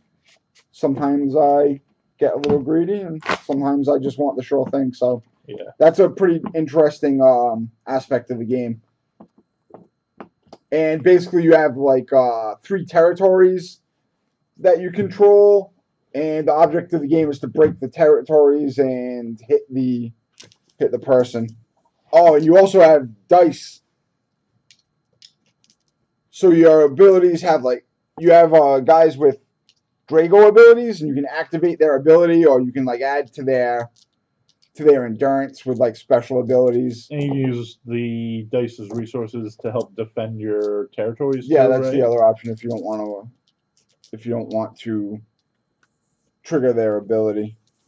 The artwork is just super cool on these cards. Yeah, it's like really heavily fantasy. I just love it. I love fantasy artwork. I think this might be the guy that was from the demo deck. So you can kind of see there's like a dragon in the background. And like the text boxes and the frames on the cards are super minimal. So like, well, the rule The book. artwork really stands the out. cards all have like a really like kind of full art feel to them. This is the entirety of the rules. Yeah. Yeah. What Bushiroad did for this game is they specifically wanted a game that appealed to American audiences, because they're a Japanese company. They own like Japan New Pro Wrestling, and they're like a big company there. So they specifically wanted a game that would appeal to American audiences. So that's why it's more of a medieval fantasy theme. And they also hired a bunch of really top-notch game designers to design the mechanics. One of the head guys on the design team designed this game called Dice Masters, which you may have heard of. I've never heard of that one. Does it involve dice? Yes. No. It's funny you say you've never heard of it because you played it. I know. I think I got you a box for Christmas, didn't I? Or half a box or something, when it was like super hard to get. You got me a discounted booster box that I gave to like 5 different people. The booster pack. Maybe you That's gave it what it away was. for Christmas. That's what. All You I know got it is to me for like half price. You got it to me for like a steal. I think it was less than what you actually paid for it. probably. So that game won tons of awards. It's a really great game, and the guy that designed that is one of the lead designers for this game. So it definitely makes sense that the rules seem really And this is Bushi Road, you said? Bushiroad. Yeah, They make that tournament software, right? That's they or is have that just they have a called? tournament software system for their games. And they make they do Pokemon No, now? No. Pokemon's Oh, its own I thought company. that's what got us onto this. Was No, we were just talking about new The releases. new releases, and then this is like actually a new release. That's a new set to Pokemon. I wasn't planning on showing this because I haven't played it yet, but I couldn't. The artwork's just so great. I So you couldn't help wanna myself. Yeah. crack some packs? Let's get to crack-a-lackin'. So this is the new Pokemon set, Burning Shadows. It's the third set in the Sun and Moon block. What do they call them blocks? I don't know. Yeah, I'm not sure if it's. Pokemon has been doing really well for us. And it's Pokemon, so it's got that super Yeah. brand. Yeah, we have recognition. League on Sundays. It's free to play. You can pretty much play any actual Pokemon card from any era. Another cool thing about Pokemon is you get the codes, which gives you online product to play online. Like Magic Online MTGO is a huge resource, especially if you're trying to play competitively or if you want to play but you can't get a group in your area. MTGO is awesome for that, but you have to pay everything, and it's the same price. It's more $4 it's more for playtesting. Everything is separate. You can't. Yeah, Right. You have to buy. But it's packs $4 separately for a and- pack of cards online. I'm willing to pay it, but a lot of people It's a little do rough. not like that. But with Pokemon, you get the codes with whatever you buy, and it matches the product. Yeah, so every pack you get a booster pack online. Every pre-constructed deck you can get that deck online. Which is a very, very good idea. Yeah, it's really cool that they're willing to do that. I'm sure you can buy online packs and stuff too, but having that little extra bonus is pretty cool. So this is Burning Shadows. Brand new set just came out last Friday. And a Lowen. Alolan. On this, in this set, for the very very least, they're like on It's like an a island. Hawaiian themed type thing. I know because they have. I remember when they were first talking about it. I'm not sure if it's in the video games yet, probably because it's on the cards. But it was alternate evolution, alternate art basically for a lot of Pokemon. Like, I know Executor is like 80 feet tall. Yeah, they were all That's walked why on this island and they evolved slightly differently than a I lot of was their surprised counterparts. because I saw a Ninetales that was water. I was like, "What is going on?" That's Nick. Nick had to give me the breakdown. Oh, we got the shiny here. Reverse full Do you get a Pansear. shiny in every pack? I think you do. No, I think you get full. The little monkeys that are supposed to be like, these are like the Eevee monkeys. There's like 3 of them, and Yeah. Pansear, Pan. they're lame. Something. They're No, monkeys. they're Eevees are How do cool. you know? I'm a hater on anything past like 1.5 generations. I mean, like, a lot of people do like Eevee, but come on, look at that. It's a monkey. You know I generally monkeys think throw. monkeys are cooler. It probably throws fire poo. So he eats a lot of buffalo. Yeah. Best card in the whole deck. Oh, they named the card after Nick. Cutie Fly. You do think Nick's cute. You tell me constantly you think Yeah. Nick's cute. What's the matter with that? Nothing's wrong with that.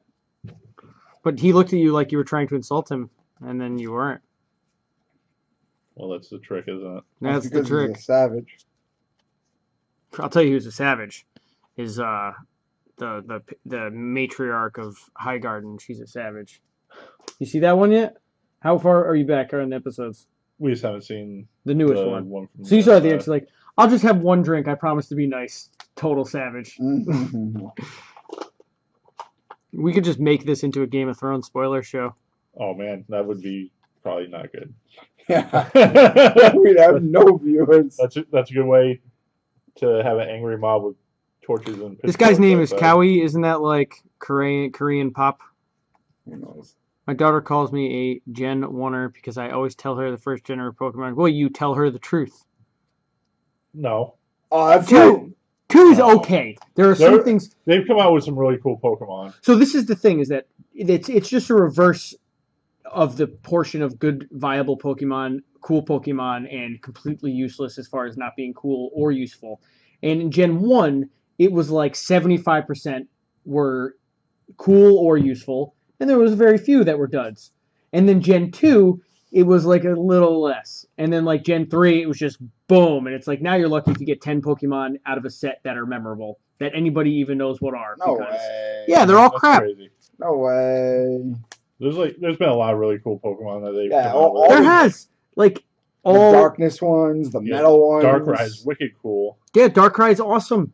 He's like the cool legendary one out of that set. But name two other from that set. Or what generation he's from. I don't know any. I don't. Rayquaza. All I know is Gen 1. Rayquaza is cool.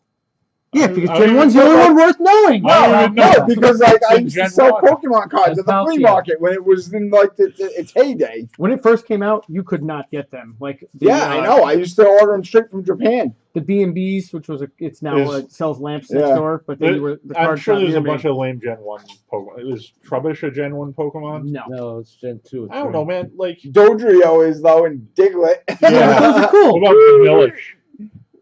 Vanillish is in. It's Oh, like okay. 3 or 4. I don't yeah. see. There you go. I have no idea what Because gen they're not any worth Pokemon knowing. comes from. No, they have that Entei or something like that. That guy's Entei. super cool. Yeah, no, he was He's not really Gen cool. 1. He was Yeah, 2 he or is 3. cool. He's very cool. What But about- I'm not saying that every Is, single Pokemon from Kangaskhan, every generation is crap. No, he's a first gen. Is he a first gen?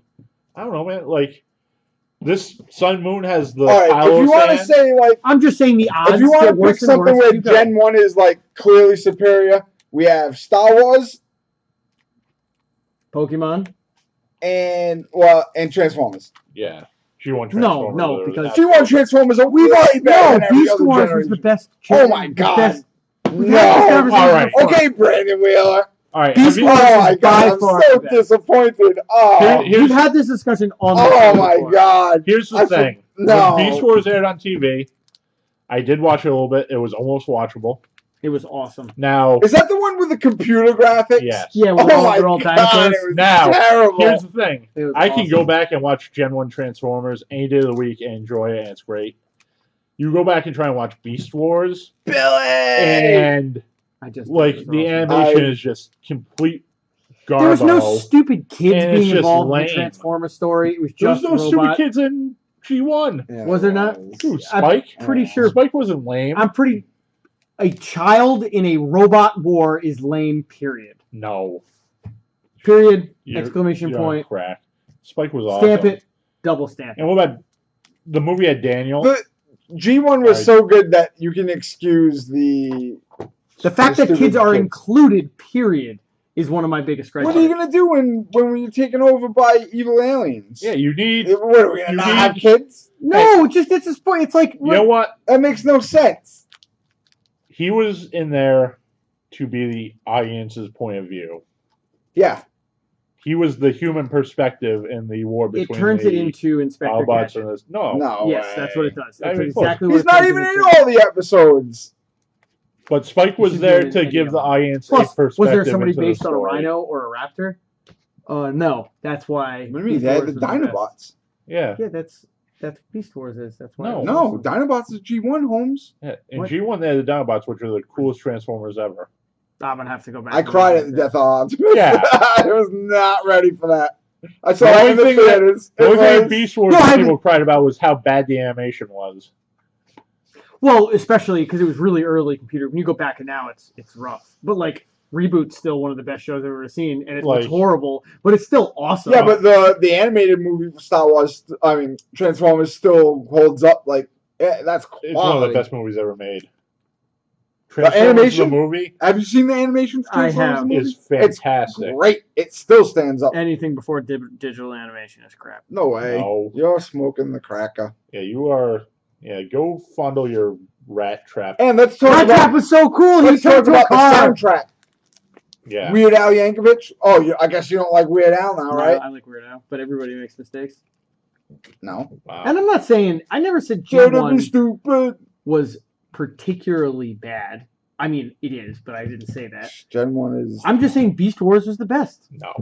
Absolutely. Oh my god! I Oh, can't believe. Absolutely. I can't believe 2 people think that. It was so good. What is wrong with the You- world? What I think it is, I think most of the majority of my opinion on that is based purely on I was like 10 or 12 when that show was airing, insane. and I enjoyed it thoroughly. And then I watched Transformers after the fact. I don't know if I've ever been this disappointed in my life. I really can't tell the difference between you and Brandon Wheeler right now.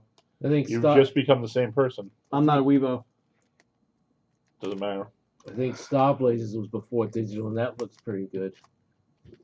No, Aren't they but coming out with Star Blazers? I don't know. The movie was cool. We watched the movie. Shut up, Ghost. You're supposed to be on my side. But, Don't listen to these heathens. You're the heathen. No, You Beast Wars. veered from. I Oh definitely my would God. not Beast Wars was call. awesome. Oh, so anyways, I bought animation on There's a Star bunch of Blazers episodes that stellar. they didn't air in the United States, so I bought Japanese. I bought Bootlegs. There was Bootlegs. a reason they didn't air. Well, no. Well, yes, yes, they were bad, but B, the ones that I got were just people dubbed them, so they didn't. So it was like people talking, not like voice actors. Yeah, It was And- like if Paul tried to dub they something. didn't know the names of any of the It characters. really was like if So, I like, tried to When double. Blast is letting out like the cassette guys, it's like, "Come here, audio cassette lion," and then they call That's all they were doing it seriously. They just didn't Yeah. know. All right, so, and they call Blaster Billy, and he gets killed in one of the episodes, and the guy just goes, "Oh no, not Billy!" And it's like, I couldn't even watch it all. I paid so much money for these bootlegs too. I want to make bootlegs. I spent like $100 on like 3 video collections of bootleg, and they're unwatchable. We should make Game King Presents. Like Mystery Science Theater, and we just dub it ourselves. like dubbed, like where we take an existing movie. Yeah, like Mystery It doesn't- Science Theater, but we'll dub it No, but we instead. dub the entire thing. Yeah, like do the Princess Bride, and we do our best from memory to say like, you can watch it a week It's before. like Drunken History or whatever. Yeah, you can Yeah. watch it a week before, but you have to do it the whole time one take. Not Billy! Oh, it's so bad. It was almost worth the $100 just to have this story. Not 'cause Billy, It's yeah. like, I've told everybody. It's just awful. Yeah, you might be on something, though, Josh. Especially if we include Paul, because I can just imagine what would happen with Paul trying to remember lines from a movie you watched a week ago and recite them. Yeah, like you each pick a character. I mean, And that's what Paul it's is supposed good to at be. staring at things. You just gotta. The thing Oh, is, you he's would have to like. Fantastic. He's been doing it through the whole show. You'd have to go through the cast list and be like, all right, so you have this person, this person, this person, and this person when they're on, and so you watch the movie once and you pay attention. You have to try to remember. You're remembering the rough gist, and everything's gonna turn into Rick and Morty. You're gonna be like, yeah, well, you need to go to the castle up there and grab. I think it'd be fun. I want to do Princess Bride. I think that would be the way to go with that. What parts do we have Paul do? I know that I am absolutely doing. King Princess Buttercup. King Humperdinck, Princess Buttercup. I am doing Andre the Giant. I call him. I just want to go. Anybody got the peanut? He's really short on charm. I probably want to do Vicini as well. I like Vicini. He's got a pretty short role, but only slightly less known. Is never get into a battle of wits Can with you a do him? Sicilian. The Sicilian? I'm doing the Sicilian. Have you ever seen The Princess Bride? He's definitely doing Humperdinck. You've never seen The Princess Bride? Paul Somebody's is. full of baloney. It's the greatest movie of all time. Period. Paul, I suspect, is actually just a horror of a monster. I or a think he's creature. actually a horse wearing a human costume. Probably. No, Is that I'm like pretty the sure Netflix he's show, like Bull a Horse spawn of Jackman? Cthulhu sent here to drive me insane. He's like a Slowly. no. He's a baby nerdling. Slowly. A baby. He's not completely developed. Driving That's me why No. he's not mad. particularly rotted out yet. He's a baby nerdling. Yeah, He's only like because they're not Slightly true rotted. nerdlings till when they die, and then they start. Is that how rotting. that works? I'm gonna go with nerd that. old men become nerd. I'd watch the hell out of that. Yo, we might be onto something. That could be a really once every 6 months we put out a dub for a movie. Like I'm not even kidding. We should put a pin in that. I'll do it. I'm totally down. My memory's really bad though. But that's what's I'm gonna not- make it funny. The problem is I'm not creative on the spot either. You don't have to be creative. So The thing you're- is you have to try to be as true to it as you can, and that's what's going to make it funny because there's going to be mistakes that will be funny enough on their end. And then like when we get to an argument over the movie, and like no, because it's one take period, and we all have to be drinking. Man, this is turning into. This is going to be something super popular. And what you have to do is you have to take because you have no original audio, and you have to reverse the picture, and then you can post it on YouTube. Like the harmless bunny? What the What? hell are you The talking harmless about? bunny. The hummus bunny? I like Hummus. hummus. What the hell's the I hummus said bunny? harmless bunny. What are you Hummus? doing? Are you impersonating somebody? No, but like the What harmless is that? bunny. What are you? That's from. Oh, the bunny with the big teeth? Yeah. It's got sharp teeth! Oh my God! I don't even know what It's you're only talking a about. harmless bunny. Monty He's trying to Python. do the Grail. I had no idea what the hell you was talking about. And next week we will be Hell's a replacing hummus Paul bunny. on the show. With a We'll cardboard we'll cutout. do what? No, literally, we can grab the Mark. What is that? A Mark Mark 6? 10. Mark 10. Is that what it is? Chuck. 'Cause you add the two numbers Primaris together. Marine. Yeah, we're No, gonna. that's Paul's Yeah, we're gonna put him over there. theory. Was that you get Mark 10 armor by taking a piece of a Mark 2 suit and a piece of a Mark 8 suit and putting them on the same person, and that magically turns into Mark 10 armor. That makes sense to me. I can follow that. Yeah, 8 but plus look 2, at the 2 look at equals the 10. helmet. Look at the helmet and look at the armor. It looks like Mark 8 I'm body armor. and I'm the gonna helmet write looks up a like Mark proposal 4. for this. Like I'm gung ho about this idea for this movie thing. You know, we don't have to do it a lot. Once every 6 months, we pick a movie, we watch it. Like that would be even better. You actually sit down. It's a 4-hour session. We do it on a day when the stores close or after the stores closed. We get a 30 rack and 4 people. We sit down and watch the movie, and then we watch the movie again on silent and record audio for it. And then you just have to dub that up. And yeah, it's like that's your thing. And you discuss the first time, you bullshit and just decide who's going to be what. Pick 80s movies because they're quicker, they're shorter, hour-and-a-half movies. Like, There's a lot of good 80s movies. yeah, dude, like There's some other good. the Time Bandits. How Oh, funny Time would that Bandits. be? I love Time Bandits. Have you ever seen Eric I the love that Viking? movie. Yeah. No, but Eric the Viking is a great one. Oh my but God. see, like I can't that believe would, you've never seen dude, Eric the Viking. this is a thing. This is going to be so popular. Eric the Viking is like almost every actual D&D campaign I've played in movie form. Nice. Well, So we digress. We're Not done. all of them. We're done No, opening up no. those dealies. Some of the opposite. I think we're gonna get on to our last segment. Stegman? Segment. So the last segment's really just looking forward to Gen Con, right? Yeah, we're gonna talk Yeah. about Gen Con, and then we just bullshit and make fun of Paul, which I think we kind of already started Yeah. segueing into. So I'll just put us on our final I mean, shot it's- clock. Not gonna lie, that is a lot of fun. But let's do the Gen Con thing first. Yeah. So what is Gen Con? Gen Con's the best 4 days in gaming. So I've been mentioning Gen Con a lot on my stream that I'm going to Gen Con. Nobody's ever heard of it. They've all heard of Adepticon. They're not real. What is the? They're not real nerds. All right. They are So here's the thing. nerds by association. Adepticon is a very big miniatures yeah. convention. Well, I'm on a miniature stream. That makes sense. So that I'd like to it go in does there. make sense. Gen Con is everything. It's gaming. everything on physical gaming. Yeah. Not Is literally the best. Yeah, 4 they have days very in very little video game games, presence. so. video games. They do have some. A lot of times the people. Do you remember like in the 90s when virtual reality started being a thing? I remember that stupid box that burned out my eyes with red. Oh, the Game Boy thing? Yeah. Oh well, when they first started, like Virtual Boy? virtual reality was becoming a thing. They had a bunch of video games that they thought were going to be like the next best thing, and one of them was BattleTech. So they have these giant pods that you get in, and you're driving a BattleTech in That sounds thing. awesome. Yeah. And it's So, like 32-bit graphics, probably. oh, who knows? Probably 16. Who Who knows? Probably Who gives a I shit? never actually played. Who But Yeah, I'm gives sure the every graphics year- are terrible. I'm playing that. Every year they have the pods. But yeah, In what, You 2-hour can lines, play that. guessing? Yeah. what's There's, that? there's 2 always a hour pretty lines. good line. Yeah, there's a decent sized line. I don't know if they go every year. You know but, what? Every year I've been there, they've had the pods. I think I'm actually going to make some money by doing some line standing. But they Oh, for there. people? they Yeah. generally have that, That's probably not a bad idea.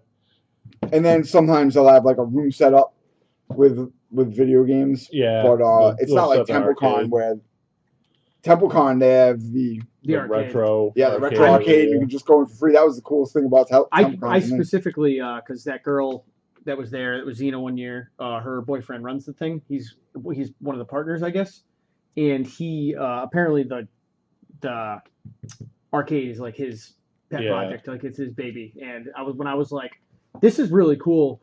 She was like, oh, that's what you need to tell him. That's what. And I was like, this is what makes this. What I really enjoyed that. I mean, that in the booze seminars, that's what makes that Temple. So, That was pretty cool too. Yeah. We'll see what happens. You gotta go to the rum one next time. TempleCon is basically rest in peace, TempleCon. We'll miss you. But they're, I don't know. They're still doing it. No. They're completely done. I heard they were just doing it by. They're gonna do some other type of event. Biannually. I don't know. I don't know what the plans are. That's but super disappointing. TempleCon, as it previously existed, as like Captain Con. It's basically TempleCon now. Yeah, like the miniatures and the like real gaming aspect of things. Yes. So there'll be some kind of convention put on by Temple Games in some fashion. We don't know what the deal is yet, but it will not be TempleCon as previously. But these are very small conventions compared to what was like. Oh yeah, there's no.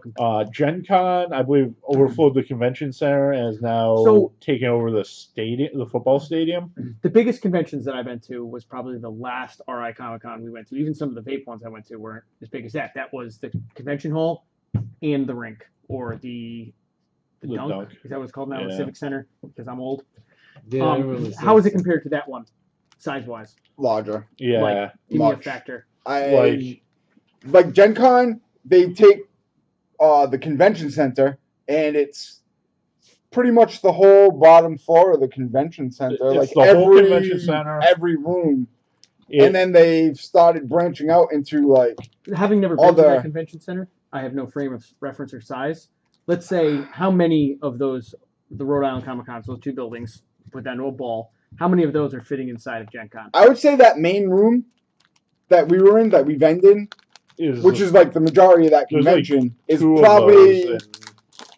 probably not as big as just the sales floor of Gen Con. And the sales floor is like half a Gen Con, maybe? No. Like a third? No. It's maybe like a quarter. So basically, you know that giant hall at Comic-Con where the vendors are? Yeah. There's one of those that's all board games. There's one of those that's all like card games. And they're not as big as the vendors hall, but they're very, very big. Yeah, but there's several of them. Yeah, and there's the dealers hall, which is there's split, like the card game. Probably just the section for card games is probably as big as where we vend at Comic-Con. Nice. And then, but there's one for card games, one for role playing, one for like the card game one. I think is probably the biggest. And we'll definitely be having some. What's up? Hey, how's it going? Oh, that's my buddy Frank Reynolds from New York. Hi, Frank. He used to watch my show a lot. He doesn't anymore. Well, that's because you haven't been doing it. Right? I've been doing it a lot lately. I had to do that whole commission on there. Yeah. But we're also going to be having some footage from Gen Con. He's got a pretty sweet. Yeah, so we bought a nice GoPro. We haven't really used it. I don't imagine it being very hard to use. So hopefully we'll have some cool footage of that. So we're gonna bring it with us a few days and dump the raw footage on somebody who knows how to edit. And in a few months we'll have some cool video. So Josh will be editing the footage for us. And look at that, you're inconsistent, Josh. You're incontinent. All right, let's continue. So Gen Con is literally the best 4 days Paul. In gaming. I love you. It's probably bigger than you can easily imagine, having never been there. I can easily imagine some pretty big things. Like there's pretty much something going on 24/7. Like a lot of times people, like you like Werewolf, there's always people playing Werewolf and like halls 50 people at a time. So it takes up the whole convention center. It's spilled over into the stadium. All the surrounding hotel, like rental, like boardroom type things, function rooms, all get used now. All the connecting hotels. So there's nonstop like role playing games going all week. There's miniatures games, board games, card games. The year that Gary Gygax died, I couldn't sleep. So it was like 3, 4 o'clock in the morning. And I was just like, oh, well, I'm just gonna go wander the halls, and there was a memorial role-playing game going on for him. So I got like a banner. Yeah. Nice. But it was like 4 o'clock in the morning. There's a It was a D&D 1 yeah. first edition D&D group that they were running for with the proceeds going to help with his funeral or costs or whatever. There's a website and like message boards I used to be super active on called EN World, and every year they do an award show for role playing games. They have that every year at Gen Con. It's called the ENEs. The Annies? The ENEs, yeah. So that happens, and that's always like a big deal for the role playing industry. Should be exciting. I know I will be. I'm volunteering for I think a 2 or 4 hour session at the Arena Rex booth on Saturday morning. But the big thing this year for me, anyways, is Legend of the Five Rings gets unveiled from Fantasy Flight. So Legend of the Five Rings was the best game that you've never heard of. It had a 20-year history. That was like the slogan when they were trying to like get people, because every game company that or magazine or whatever that reviewed it were like blown away. This game predates Magic, correct? No. It came out in 1995, but it was the second longest running game of any game until Fantasy Flight bought it, and then they stopped. So it had 20 years of. Do they still own it, or Fantasy Flight Games owns it now, as far as I. Yeah. Well, they do very. So when Fantasy Flight bought it, they discontinued it. Right. To rework it. Yes. So basically, Fantasy Flight does amazing work. So. Yeah. Right. Basically, the game is going to be different. It's not compatible with the old game, but the storyline and the flavor of the game will be the same. So it's Asian mythology. It's the heart of the game is still going to be there. Yeah. I mean, it seems like the flavor is what's interesting about that. Like, that is the storyline game. As far as, like, that was the thing that made it stick out from the other games, was that the players could influence the storyline. It was the first game that ever really did that, and players just love this game. They have diehard fans. Like, I just absolutely love this game and the story. So it's, like, this is the type of game where if you can get a group going and you're into story, like, it'll shape like who you are as a person. You like it's so immersive. And I don't even get into it on the level that some other people get into it. Like, they have the LARPs, and the LARPs actually affect the story, so people are super into it. And they'll dress up in character, and the people that do this. There's a role-playing game. There's hopefully we'll see a new iteration. So I'm a scorpion, and the scorpion's mortal enemies are like the crane. They're the complete opposites. They're both into politics, but one is scorpion are like into the dishonorable slander type politics, and the crane are like the pure honor.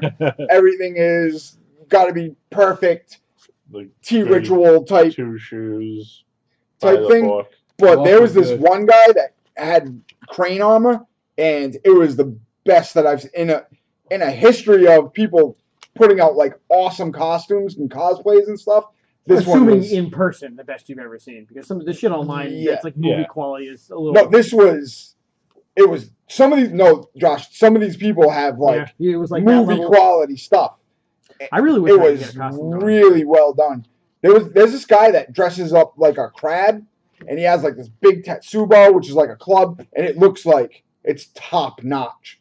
And this crane guy just like blew me out of the water. I had to vote for him, because they have contests. And I voted for a crane. That's how do you feel about that, little dirty? It didn't feel good, but it was so good. His costume, it I really know the was feeling. The best one. I also voted in the presidential election this year. Let's not get into that. Oh my god! I don't think you can vote and not feel like crap. So, L5R is going to get unveiled at Gen Con. I'm sure there'll be a lot of video of.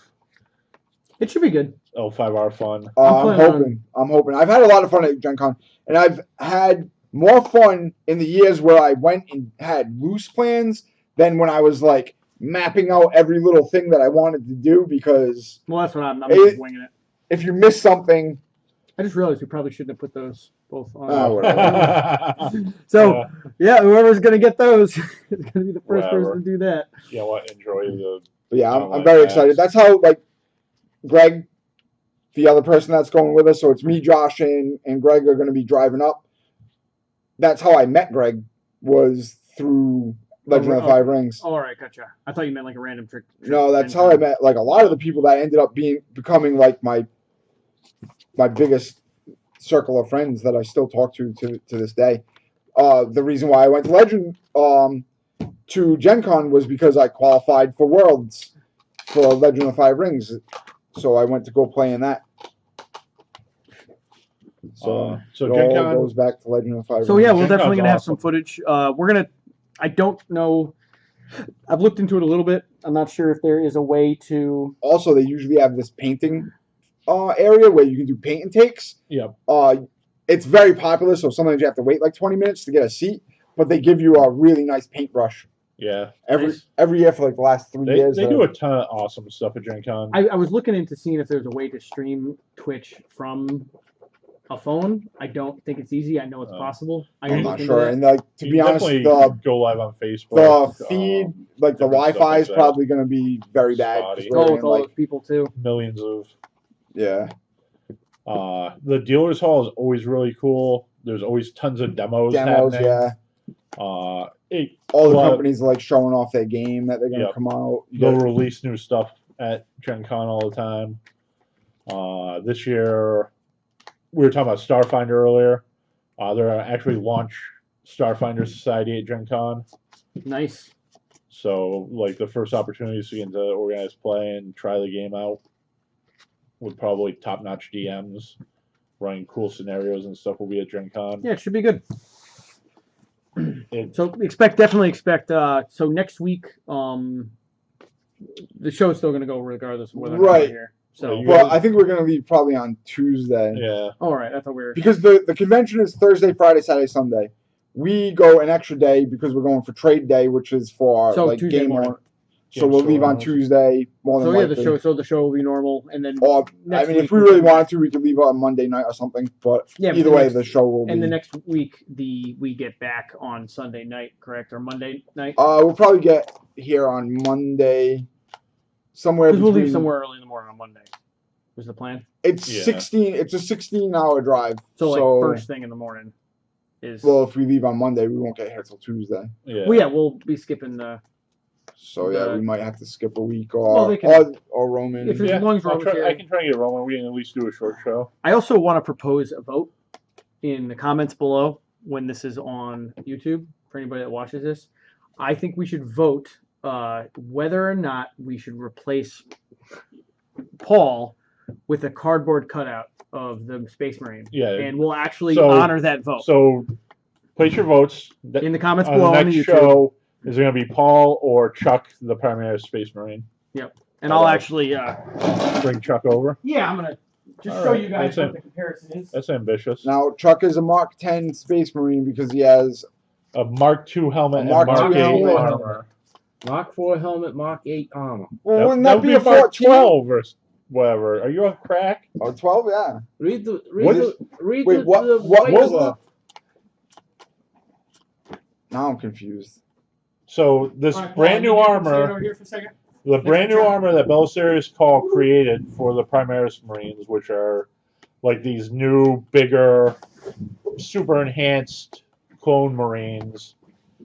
The brand new, cool, super high-tech armor that he made size for them is, in your opinion, actually a helmet off of an old suit of Mark IV armor jammed onto an old suit of Mark 8 armor, making it and they made it bigger. Mathematically Mark 10 armor by adding that's what White Dwarf to the 8. in there. That's what White Dwarf says. So, is that what White Dwarf says? I highly doubt it. I want to see some proof on that. You're telling me that you read something? Tell me when I get You read something. Yeah. Chuck looks I good. don't know about His whole head's in there this time? Oh, yeah. Yeah. Chuck's Is super in Paul there. still on the shot though? Yes. All right. So Can't have everything. just remember, in the comments, you guys, you're going to decide whether or not you want Paul here or Chuck. We will actually put him there in the seat, and he'll probably contribute as much to the conversation. And he'll protect us from the threat of the Xenos and the encroaching chaos. You do have a point in your favor there, Paul. Yeah. Paul will not protect us from anything. As shown in our D&D. No. He will protect us from female interaction. And from Oh, having yeah, too much word fun that's while playing the saying. game. That's true. He will absolutely protect us from This fun. is the section that we call Goof on Paul. Paul will certainly protect anyone in any game from enjoying themselves. Yes, absolutely. So it's an interesting theory that Don't forget to vote. Mark 10 Space Marine armor is Mark 10 because 8 plus 4 is 10. I also think it's interesting, like, Apparently math in the grim dark of the dystopian future is a little different than here. well, yeah, because they hate science, but also it could have something to do with the fact that it's like 1.5 times bigger than normal. So And there's a dividing There's factor involved. yeah, because somewhere. they don't know how to do math. It divides instead of multiplies, and that's where you get 10. Paul would probably fit in really well in the maybe dark with future. the orcs. Are you a mushroom? No, orcs like fighting. No, I don't think so. Shoot. I'm not green, so I guess I'm not a. You'd have to be like a chameleon skink. He's no. Probably like an Eldar it's- janitor. He is a Or no, a Tau janitor, because they don't like physical fighting. And There's Yeah. no ogres left in yeah. in the And floor. There's Short Ogrins. for that. there are any squats? there's Ogrins, right? I don't know. Isn't I'm a there little like tall for a ogre-like things squat. that work for Imperial Guard? Like Yeah, there's Ogrins? called Yeah. ogres. Oh, maybe there's one of those. Or maybe he really is the Lich Emperor. No. Or a There's no spawn way. of Cthulhu. He's just a nerdling. He's a baby nerdling. That's what I'm going with. Our nerdling It's is, just a our baby. nerdling is basically mindless. He's a baby nerdling. I mean, I don't know. I don't know Shoot what fit. the. Well, they're just goofing because I'm older than everybody else. no. That's why. Oh, that's what it is. That is not Weird. I thought there was actual Listen. factual reasons. If we were going to go with because you're the more of anything else, I mean, I'd be they'd make fun of me for being the baldest of anyone else, Nick for being the biggest of anyone else, Derrick for being the grumpiest of anyone else. But none of that pertains to ruining games like it's your job. That's why we're making fun of you. Because we're in a game store. Yep. We play games, and And we actually try to understand the rules. you actually seem to truly enjoy Not making other enjoying people games. not enjoy. No, the he game. enjoys not enjoying games. That's He's a griefer. Well, I might he's a have- griefer. my What if he's doing this character- all on purpose and this is an act? My, He's my not just like character might be higher hit points than you guys are, but you guys got better armor than I got. no, you don't. You have like a 23 AC. You beat No, I don't. everybody except for I got L'Oreal 19 by- Paul, you realize He's that got like druids 25. wear. I can only wear leather, right? I don't have a 25. The tank, just for the record, the person he would make tank the entire time had a 13. Yeah, but you're a AC. barbarian. Okay, Barbarians yes. aren't Barbarians dish out damage. They're damaged. I literally had a quarter less health than you and 7 less AC. Paul, for you, you need the wisdom of age. Well, we're missing a Needs factor Jesus. there. I don't even believe in Jesus, but he needs them. No, he needs Talos. Y'all need Talos in your life. Who said that? You? No, Ghost. No. Ghost's a good guy. Yeah. So yeah, I mean the crux of the thing is we've been playing D&D 3.5, and in combat you want to have a fairly well-rounded group to We do have a well-rounded make group. things succeed better. But in order for that to work, everybody has to do the job that their character is designed for. Not It's almost just, like it's right in the title. Role playing. well, he's role-playing. He's role-playing himself as a lizard. Yeah, except he's not role playing. What are you guys doing? I'm going to go sit in the swamp for the next half hour in this story. Literally, I'll give him that. Paul absolutely has that aspect of his character down pat. that his character would prefer to be in a swamp than interact with any part of the game. Of that course, we're they're ever all doing. talking about they don't go by the background of my character Okay. I had. He's a lizard man who lives in a swamp. Was a lizard man. Okay, and every single session, without fail, for an hour of it, his character is in a swamp, not participating. Oh, And he's not baloney. even a lizard man anymore, so that makes it really awkward. Yeah, no, he's a dwarf that likes to lay in the swamp. Ha, And he's a ha. muck dwarf. Muck dwarf. Muck yeah. dwarf. But Is that his barbarian name? the, Muck dwarf. the crux of the frustration is that he chose to play a fighter. Fighter's inherent job isn't to deal the most damage. Isn't To like, do anything. think- yeah. They're supposed to get up there and take hits and attract the monsters so that everybody else can. You know what? That is actually a word used frequently to describe Paul. Curmudgeon. So, Yeah. curmudgeon. He just needs to be more curmudgeonly for the. It's like he only starts to participate when we start prodding him. The entire first half of the show, it's. Yeah, no.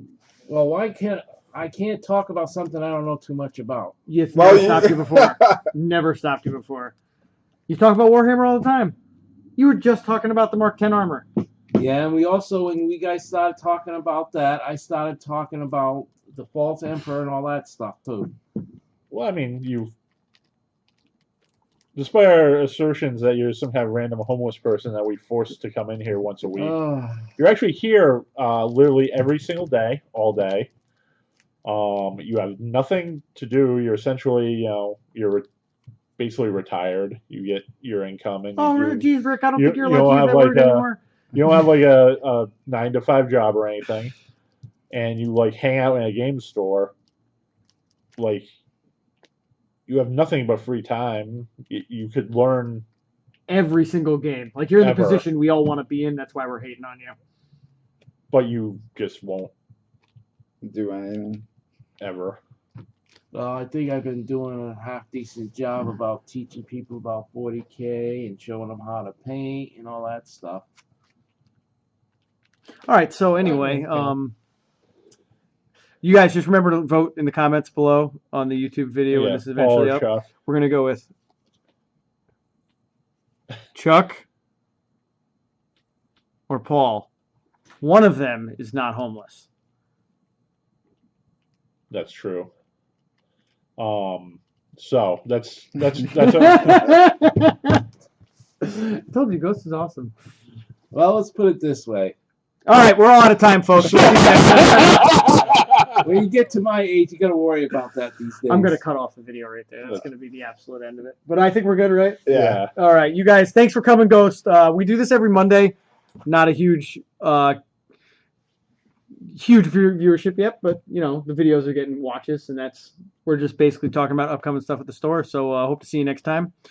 And did we ever come up with a thing to say, like our sign-off phrase? And away we go. No, I think Like, this is Game King and Game. Where game is game and king is king. Where game is game and king is king. All right, those words. We got to say it in like a sign-offy fashion. So you'll do it this week. Go. I don't. You just said. Where game is game and king is king. Peace out.